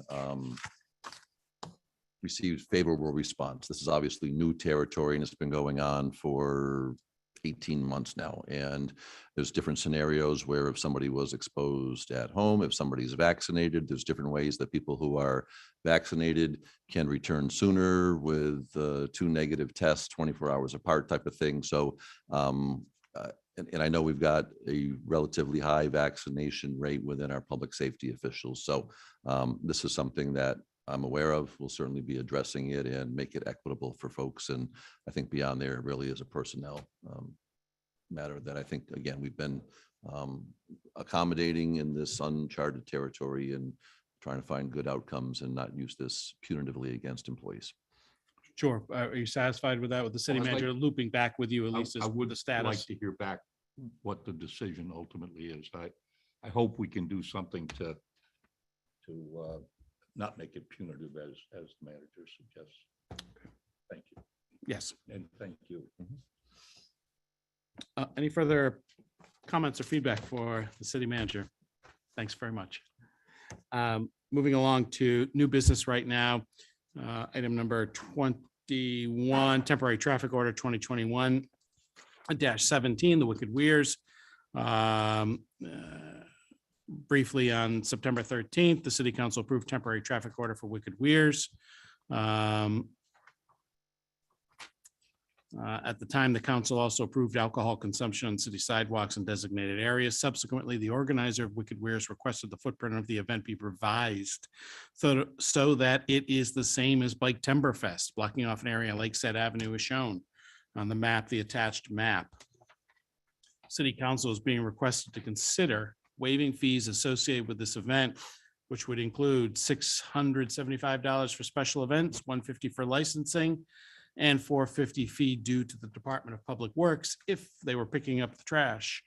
Organizer is still responsible for the cost of police details. So right now, wondering if there might be a motion to and a move to approve temporary traffic order 2021-17 Wicked Weirs, approve a waiver for all licensing and special event fees, and allow alcohol consumption on city property in the designated areas only. So moved by Counselor Felch. Is there a second? Counselor Cheney is the second. Is there further discussion on this? Counselor Hamel? Yes. I would like to see the two votes separated between the waiver of the fees and having the event. I'm all in favor of the event. I'd like to see it happen. It's happened. It's a great thing. All the events that this gentleman has put on has been good. But I don't agree with waiving the fees this time. I'd like to see those two motions separated. Well, right now, I think I don't know if that's requesting to bifurcate the question. I don't know if that's a superseding motion over the original motion or not. And I can make an amendment. I don't know if it would be viewed as a friendly amendment by who moved it. Nope. So I think we've got the motion and a second. Are there any other comments on this? Any other discussion in regards to the motion that's on the table? I said I'd like to vote for it, but I can't this way. Okay, seeing no further discussion, all those in favor of the motion that's on the table, please indicate by raising your hands. 1, 2, 3. Whoa. All those opposed? 1, 2, 3, 4. 1, 2, 3. Yeah, there is 4. If you decide. Who would be the fourth? All right, You. Yeah. I'm going to support the motion.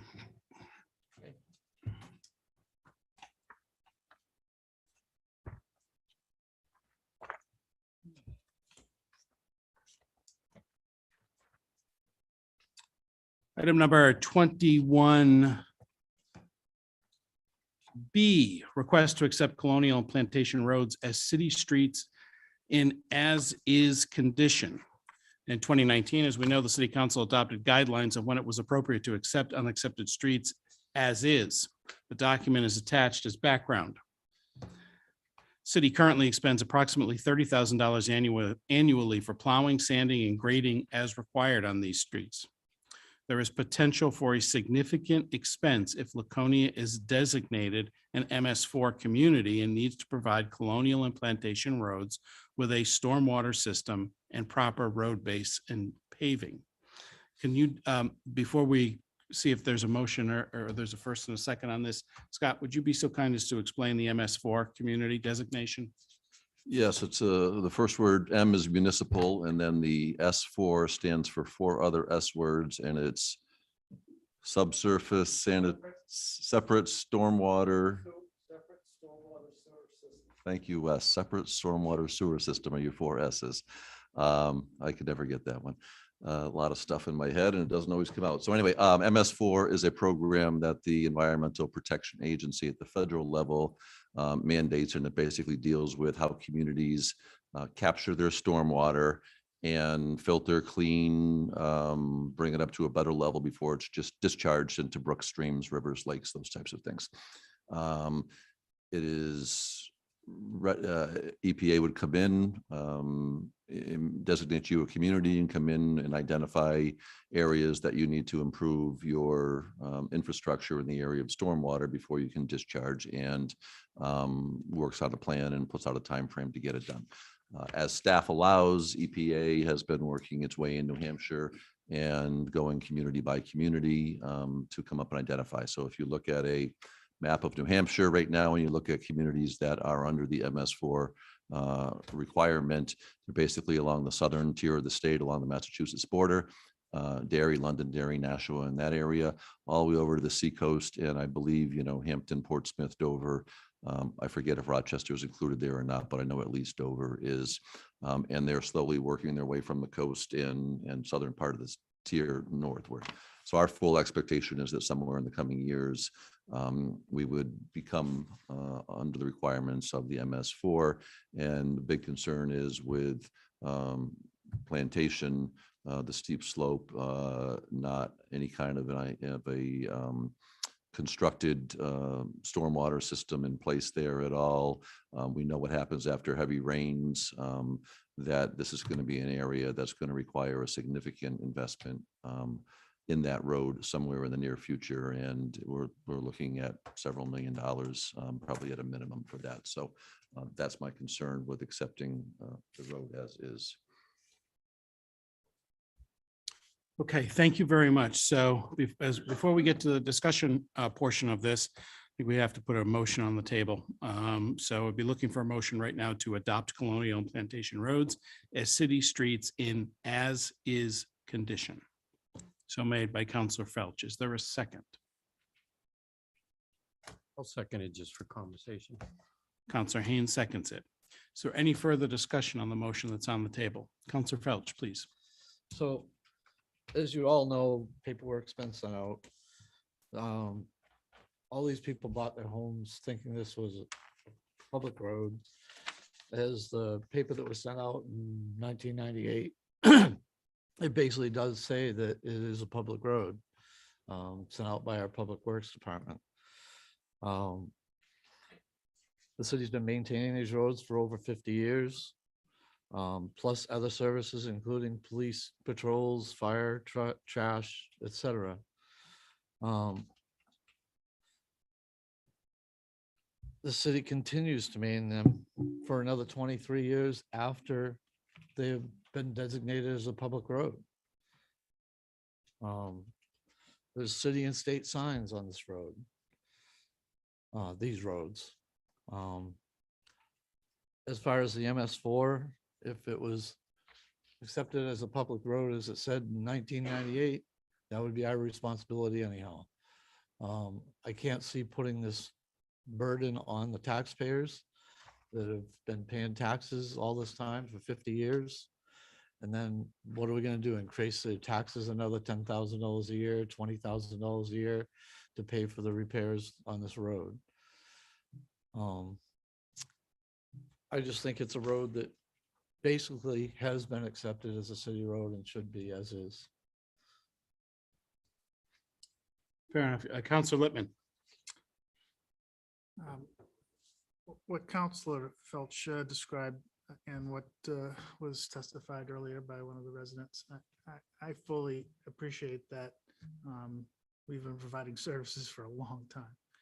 I guess the issue is this has been sort of teed up as an either or. Either the city accepts the road as is and then has the potential exposure of $3-6 million in the future. The problem with that is that the rest of the taxpayers end up having to subsidize that if that occurs, which To me, I think the bigger issue that I've heard is that the expectation is they want to have continued to get the fire, the police, the trash pickup and the road maintenance. All of those, I think we should find a way to do because we have been doing them. And I guess I'm just, I read the materials that you sent. I'm sensitive to what the people had to say here. And I guess would like to find if there's if you will, rather than just A or B, is there a C option that continues what we're doing without, or finds a way to continue to have services provided without necessarily putting us in the risk of having the taxpayers to subsidize a road that wasn't built to specification or close to it to begin with. Counselor Cheney. If I might, Counselor Lippman, I would suggest to you, if this were the only two roads in the city that we had to worry about providing M or S or whatever it is, MS4. MS4. And therefore, the taxpayers of the city would have to pay for those two roads. I might feel stronger about your point. I think there are a number of roads that are going to need that kind of work. Some of them are real old, long been public roads that we're going to expect the people on Colonial and Plantation to participate in. So I hear what you're saying and I understand the idea, but I also think we're going to ask them to participate in other things that they may not be anxious to do. And this is one of those cases where we've been providing a service for decades and decades. I understand the roads are not in the best of condition. I did take a ride up there and I recognize there's a lot of work, but we got a lot of those. And if this was the only one, then I might feel more strongly, but I don't think it is. Go right ahead. So I guess, Councilor Cheney, in terms of when you said expect them to participate in something, my view was trying to find an option where they were held harmless to the status quo. That was what I'm trying to get to, not to, because I understand the betterment situation is not really something that they're looking to entertain, and maybe I'm reading that wrong, but that's how I've read at least some of the feedback. So, I guess the issue is kind of like, for those roads that haven't been built to a certain standard that, and I'm, in terms of the legal aspect of what constitutes acceptance, I appreciate the Supreme Court case and other things that may suggest that it is. I guess, though, does that constitute having to take it from one level of standard to a much different level of standard? And, it may not be the case that the runoff issue is as predominantly a concern in the few other circumstances that there are. I guess what I'm trying to do is let's find a solution, but I'm not sure just the A or B is the option. Counselor Hamel. Thank you. I'd like to, I guess the letter they're referring to is the one signed by Paul Monahan.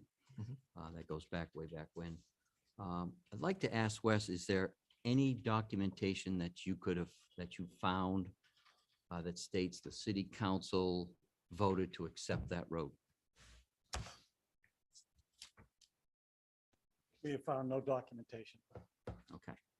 So basically, Paul says for the past 25 years, the department has plowed and maintained two roads, Plantation, Hillside Divide, Plantation Road, and Colonial, as recent as 1980. We were considering the roads as private roads, and that, thank you. Let me read that on my phone. Private road, and that our plowing and maintenance efforts were being done for emergency service purposes only. Since we have continued the maintenance for an extended period of time, we currently list Plantation and Colonial as unaccepted streets, which by our definition elevates them to public status by virtue of the extended period of time. And then Heritage Road is still considered. And then down below, it says that the status of all three of these streets, you may require the assistance of a city attorney. So the only way that a private road, no matter what, whether Paul signed that or anybody signed that, is by the official rule, by the official vote of a city council to accept that road as a public road. So the length of service, I don't think really, I mean, it's probably gone to court, in which they said it has, but we've already accepted, turned down roads, kept them private on some that have had extended times of us plowing them, salting, sanding. We've done that already. So does that mean you got to revisit all those again? But I agree with Henry. I think we can come to some conclusion that won't penalize them a lot, but it's not accepted from any documentation. And like I said, the city council is the only one, not the public works director, that can say it's now a public road. They can't do that. So it's the duty of this body to be able to do that. I have a question for Wes. Wes, how many roads do we have that are in probably the same kind of situation that are Little over non-accepted? 40. Little over 40. 40. So all of those roads, if we did something that we could be solvable to help out this area here, could apply to all those other 40 roads. No, the council took a vote a couple of years ago Yeah. to accept as is. So in your background, you have the as is criteria that you used, and we probably identified 30 roads, and Wes is out there working with the individual streets because we need to survey and lay them out and get property owners to sign off on doing that. And one of the criteria for accepting as is the condition of the road and its drainage system is such that it does not present a hazard to the abutters or those residents that are downhill, downstream of the road. We know what happens on heavy rains. It goes downhill in this particular street. And let me just throw out two things, and then I'll be quiet and let you to continue to deliberate. I think there can be an interim solution that doesn't penalize, doesn't lose any services right now that they currently have. They can still get plowing and grading and trash, and that would be the emergency lane designation to a time or date certain, which we certainly can do and continue to do. In looking at the Supreme Court case, it talks about if a city starts to maintain a road that was built, I think the city could certainly argue that this road was never built. And I think that's a big distinction. The road was intended to be built. The road was roughed in, but the road was never built. I think some of the other things we want to look at is if we are going to work and try to find a partnered solution, which was discussed at the meeting and was great input, and I was thrilled to see everybody there. There's some land there that we believe is owned by the 20-acre site that we believe owns these private roads. That we may want to discuss that we might need for detention pond and areas to put water. Should we look to accept as is with some kind of an agreement in how we build this and who helps contribute to that. So again, a concern without working through this with legal and without looking at what our options might be from a design engineer of what a stormwater system might look like in the future. I would certainly want us to be negotiating while we're all on equal footing. And I said this at the meeting, and this shouldn't come as a surprise to any of the residents. I said, if asked, I'm going to say I'm opposed to accept this as is for the reasons that I've stated to you. Doesn't mean we can't come back with a hybrid approach and go to a different option on this somewhere down the road. And again, with an emergency lane designation for 12 months or 24 months, gives them the same services that they receive right now and nothing changes. And it would allow us some time to work on what maybe we can work on with the neighbors, knowing that we have done some maintenance there for many, many years. So that would be my recommendation, but that's why we accepted other roads, and the other roads, truly were questions of ownership. We couldn't identify ownership. They were far older. This one very clearly is, we know who the owner was based on when this was first presented to the planning board and the time frame to it. It was never a city street, and the fact that it wasn't built. So. let's stop Counselor there. Hamel. Wes, is there anything in city records that a title search would produce that this is a public road?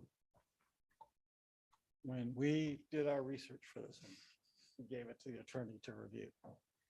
We went back through the deed structure to follow it through.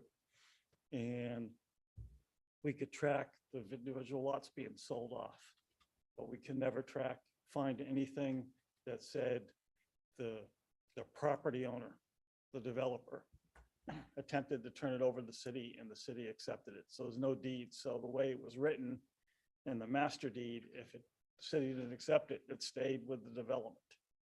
And it just kept getting passed down through the next developer and then eventually sold to the people who own it now. Yeah, so neither developer formally came to the city to accept the road Correct. as is or whatever.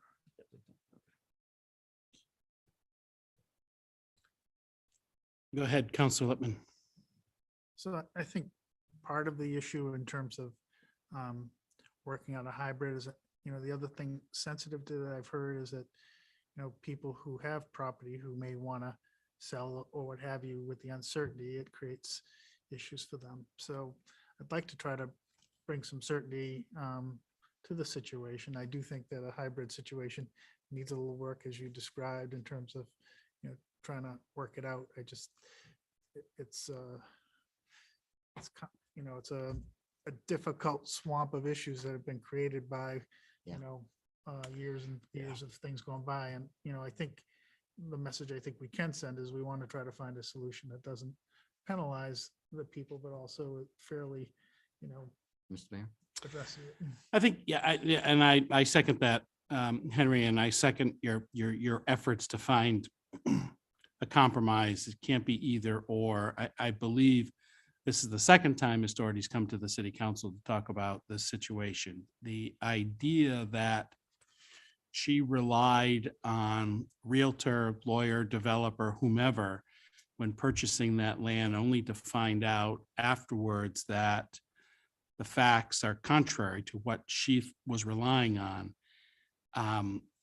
It troubles me that if there were something were to occur here, that it would price her out of her house right away.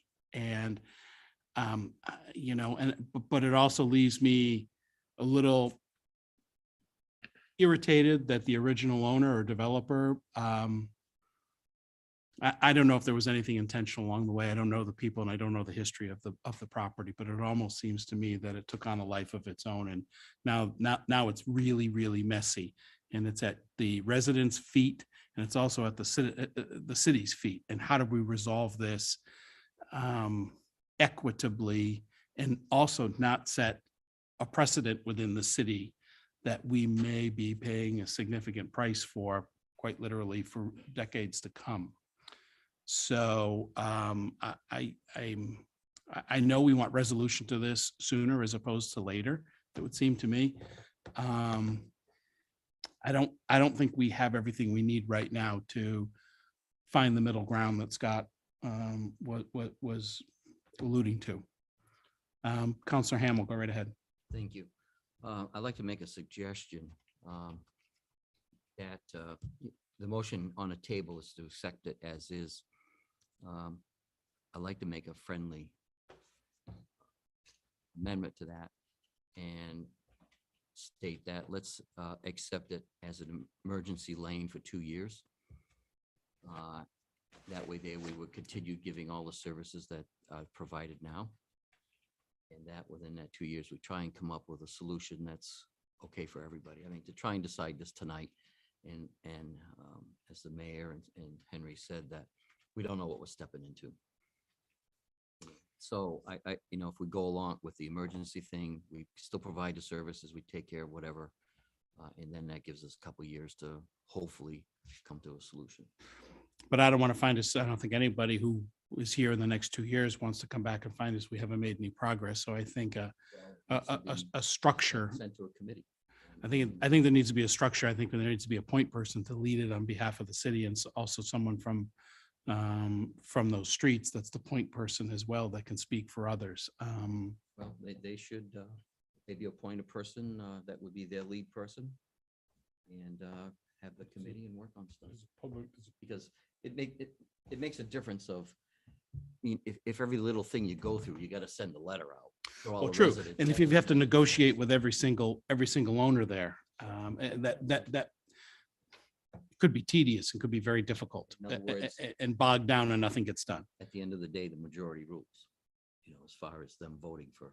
Well, I think we can make a good faith effort as a city to figure out a compromise here that gets this squared away once and for all and doesn't punish homeowners like Ms. Doherty. Go right ahead, Counselor Susie. We do have a kind of fall in the Public Works Committee. And there's also another question I'd like to see us address. Also, I'm probably working with the planning department. We don't want to see this happen to other homeowners. I mean, that's my biggest worry. Okay, there's other people falling into that same situation. So we should be working also with the planning department that whoever they have developers, when they're building these streets or building these developments, that the streets are acceptable. I think Okay, I we've don't wanna already see addressed somebody it. else out there. We getting have, the same yeah. headache. We've bonded, they now have to bond the road. Yeah, Okay, but I yeah, just wanna- that's good. But it's a good idea, but you're absolutely right. It's been addressed, but it's a good point. Yes. Counselor Cheney. The only thing I'd ask is that we consider a longer period of time than 2 years. With all due respect to everyone involved, the speed with which we get things done sometimes leaves. If you want to do, I mean, I don't have a problem with the time frame. But I Okay. just don't think this, we need to decide this I- tonight. I think from my perspective, and those folks need to speak for I'm themselves, fine, I mean, but from my perspective, a longer period of time assured that they're at least going to get these services, of police, fire, EMS, garbage, whatever, will take care of the sand rolling down the hill for 3 to 5 years so that we can work on this problem. We all look at this list of committee assignments, and we had one report tonight, and there's a list of things a mile long that need to get done. Parking and a lot of other things that are going to consume a bit of time. So for their sake, I'd like to ask that we go with 3 or 4 years to have time to really work this out. 2 years is a short period of time for them to come Sure. together too. Scott, could you recommend a path forward here that would seem to make sense both in a time frame and also how do we organize our efforts as a city and make sure that we have productive interactions with the folks who own properties there? So I'm not opposed to, going from 2 years to 3 years. That certainly seems reasonable. I know when we requested some email addresses and contacts, I know the city clerk.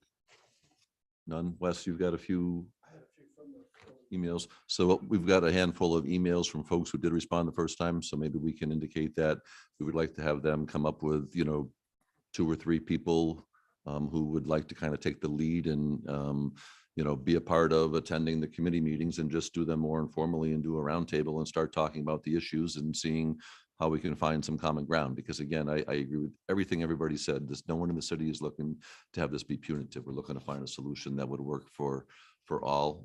Let's give them the protection to know that their services aren't going to change anytime in the near future with the 3 years. And let's have them self-identify. At the end of the day, like I said, I think there's some things we need to look at with some of the existing land because what Wes did mention, and we're probably getting in the weeds here, but somewhere back in the 70s, the planning board issued, I'm going to kind of say a cease and desist because the developer wasn't performing. So no more lots that hadn't already been sold could be subdivided and sold out of it. So that's why there's still a 20-acre parcel. And that's why a couple of paper streets that don't even exist yet, but are shown on the plot plan are there because the developer wasn't holding up his end of the bargain and the city council said, that's it, no more development on there. So that's why that 20 acres remains after 40 years. So certainly we want to work and find a solution. And I can work with Wes to get an email out to the addresses they have, but if those folks can do a little bit of field work with their neighbors and identify, we can certainly put something together. And I certainly don't want to see this run out for 3 years either. So I have one question. If need be, if this gets delayed, can that be extended? Sure. Okay. So would you be, can the Yes. person who make the motion withdraw the motion? You can withdraw completely as long as the seconder is willing to withdraw, then we get a clean motion on the table. Would probably be neater than to do a friendly to something. Would you be inclined to withdraw the motion? Yes. And does the second agree? I think you were the No. second. Yep. No, the second. Okay, sorry. All right. So both the first and the second have agreed to withdraw the motion. The next motion, the clean motion in its place, sounds to me as if we would like to have a period of 36 months right now to extend the current services for that period in the end. As an emergency line, excuse me, and anticipation that during the course of those 36 months that we will formalize our efforts as a city council, as a city, and to engage with property owners and heritage and plantation. Colonial plantation, I'm sorry, heritage is out. Okay. To look for compromise. And That's I the think motion. I'd add to that, possibility of an extension also, If just so needed. it'll be in there if needed. If needed, a council could consider an extension as well. Okay. So motion, so made by Counselor Felch. Yep. Seconded by Counselor Hamel. Any further discussion? Counselor Lippman. I'm supporting the motion, but I'm also suggesting that for the homeowners' benefit that we try to work this faster than 3 years. Yeah, I agree. Much faster but I think, that we need some help from the property owners to organize themselves so we have someone to work with to work this out. Absolutely. Because we can't work it out 40 different ways. Excellent point. Any further discussion on the motion that's on the table? Seeing none, all those in favor of the motion, please indicate by raising your hands. At 6 votes in the affirmative, and that motion passes.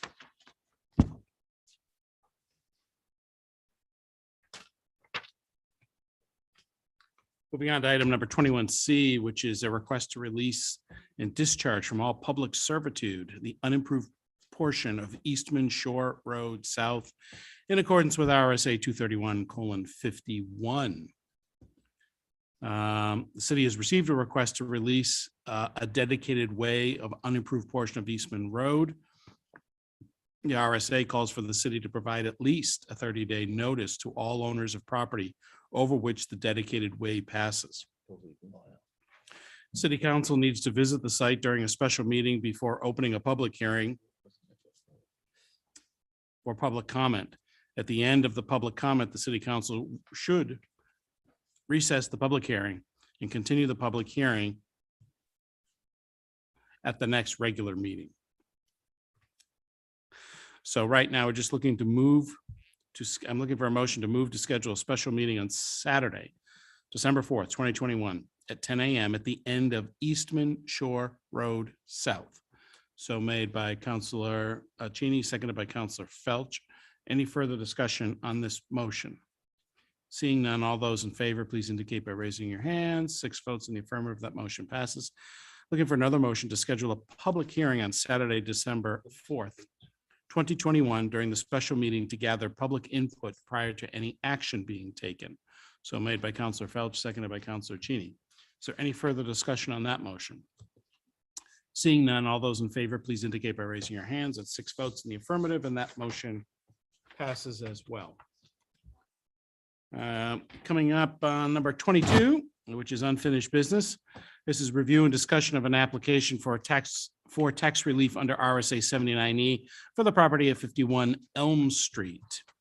I will not read the entire declaration of public benefit. Scott, could you just start off the conversation, walk us through this just a little bit?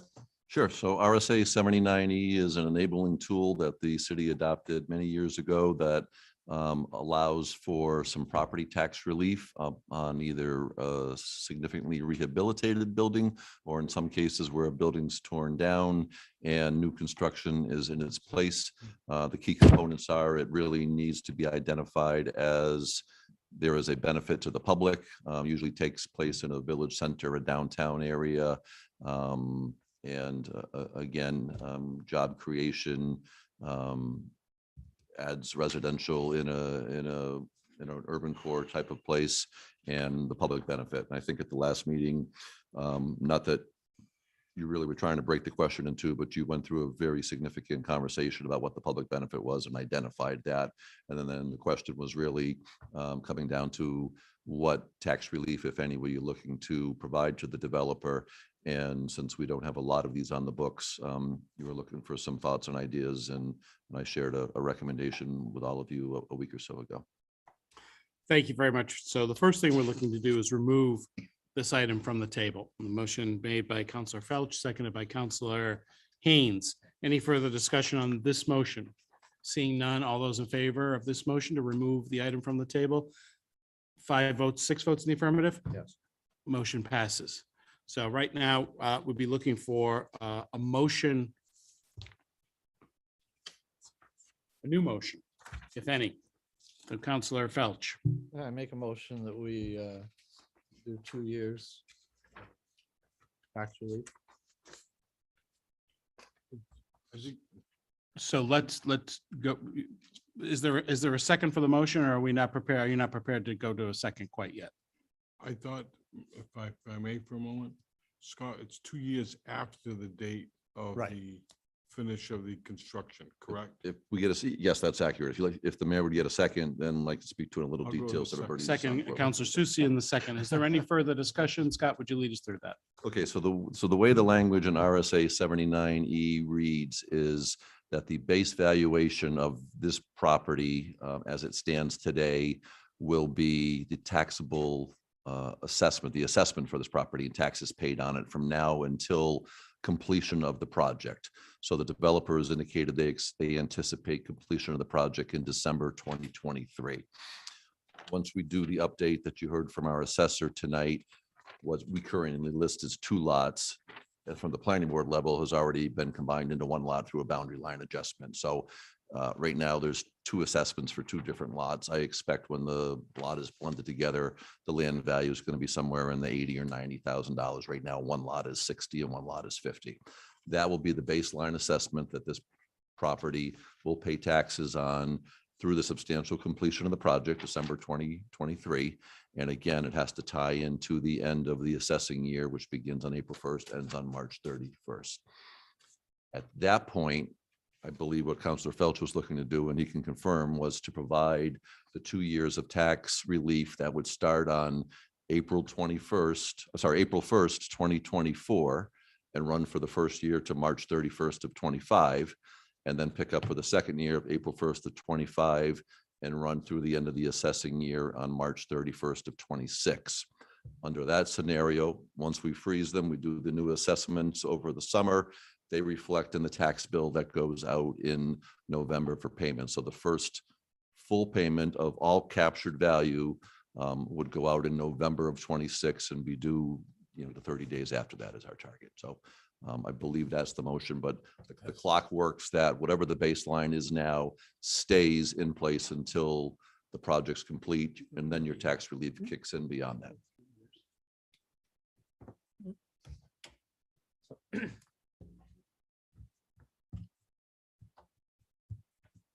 So we have a possibility of going up to 5 years on this, right? You do have a possibility of going up to 5 years, yes. And then there's a couple of stipulations that if there was workforce housing in there or it was a historic structure, there's a couple of other options to do a 2-year increments beyond that even. But what if you want to do 2 years beyond that? Let's say it's not let's say it's market rate housing, not workforce housing. What could a council consider to extend it? Beyond the 5 years? No, beyond the 2 years. I think it's your,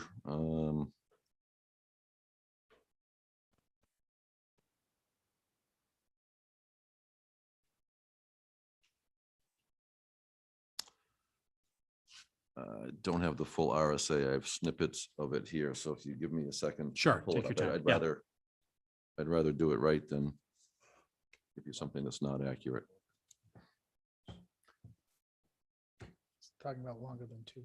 Well, I understand it adds up to 5, so I'm saying, why would you go longer than 2? I'm just asking if it would go, I mean, I think it's, I don't know, in recognition of the size of the project, the work that's going on. I mean, I think there's a discussion to be had. I'm not saying we should, but Saying it's bad, but I'm just, and I realize there's other things he wants to do in the same area.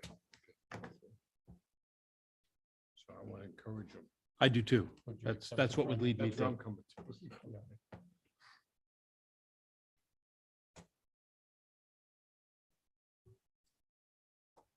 Okay, so you've done the part of declaring what the public benefit was, and that reflected in the minutes of the last meeting before you tabled.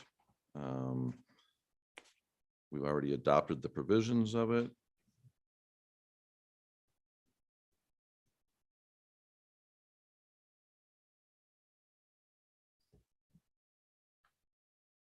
Okay, so the governing body may grant such tax assessment relief for a period of up to 5 years, beginning with the completion of the substantial rehabilitation. So that's what I've put out there for you.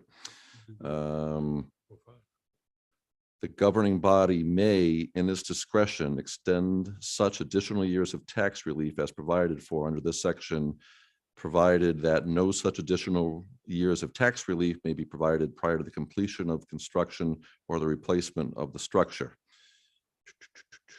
Hang on, that didn't tell us a whole lot. The governing body may, in its discretion, add up to 2 additional years of tax relief for a project that results in new residential units, and up to 4 years for a project that includes affordable housing. The governing body may, in its discretion, add up to an additional 4 years of tax relief for the substantial rehab of a qualifying structure that is listed on or determined eligible for listing on the National Register of Historic Places or is located in a historic district. So that one does not appear that it would. That doesn't appear. It sounds like the Right. second one does because it's housing. Is that correct? Would you read it as that? It is additional 2 years of tax relief for a project that results in new residential units, and up to 4 years if that project includes affordable housing. So you go 2 years in addition to that if it's new residential units. I'd suggest we could bump it to 3. Would you take that as a friendly amendment, Counselor Felch? I will take 3 years as a friendly amendment.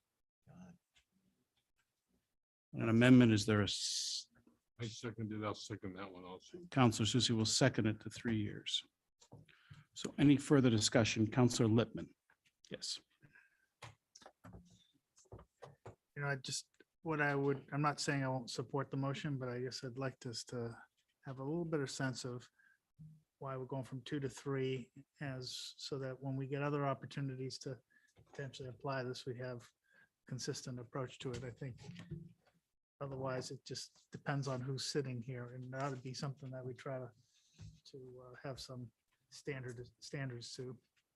Sure, I think you're right. I think there ought to be some, I don't know if it's legislative history or just council history that people could refer to. I would agree. I mean, I would take a look at a couple of things that we just throw out there for discussion's sake. Is one, the nature of the investment, the size of the dollar amount associated with investment in an area that was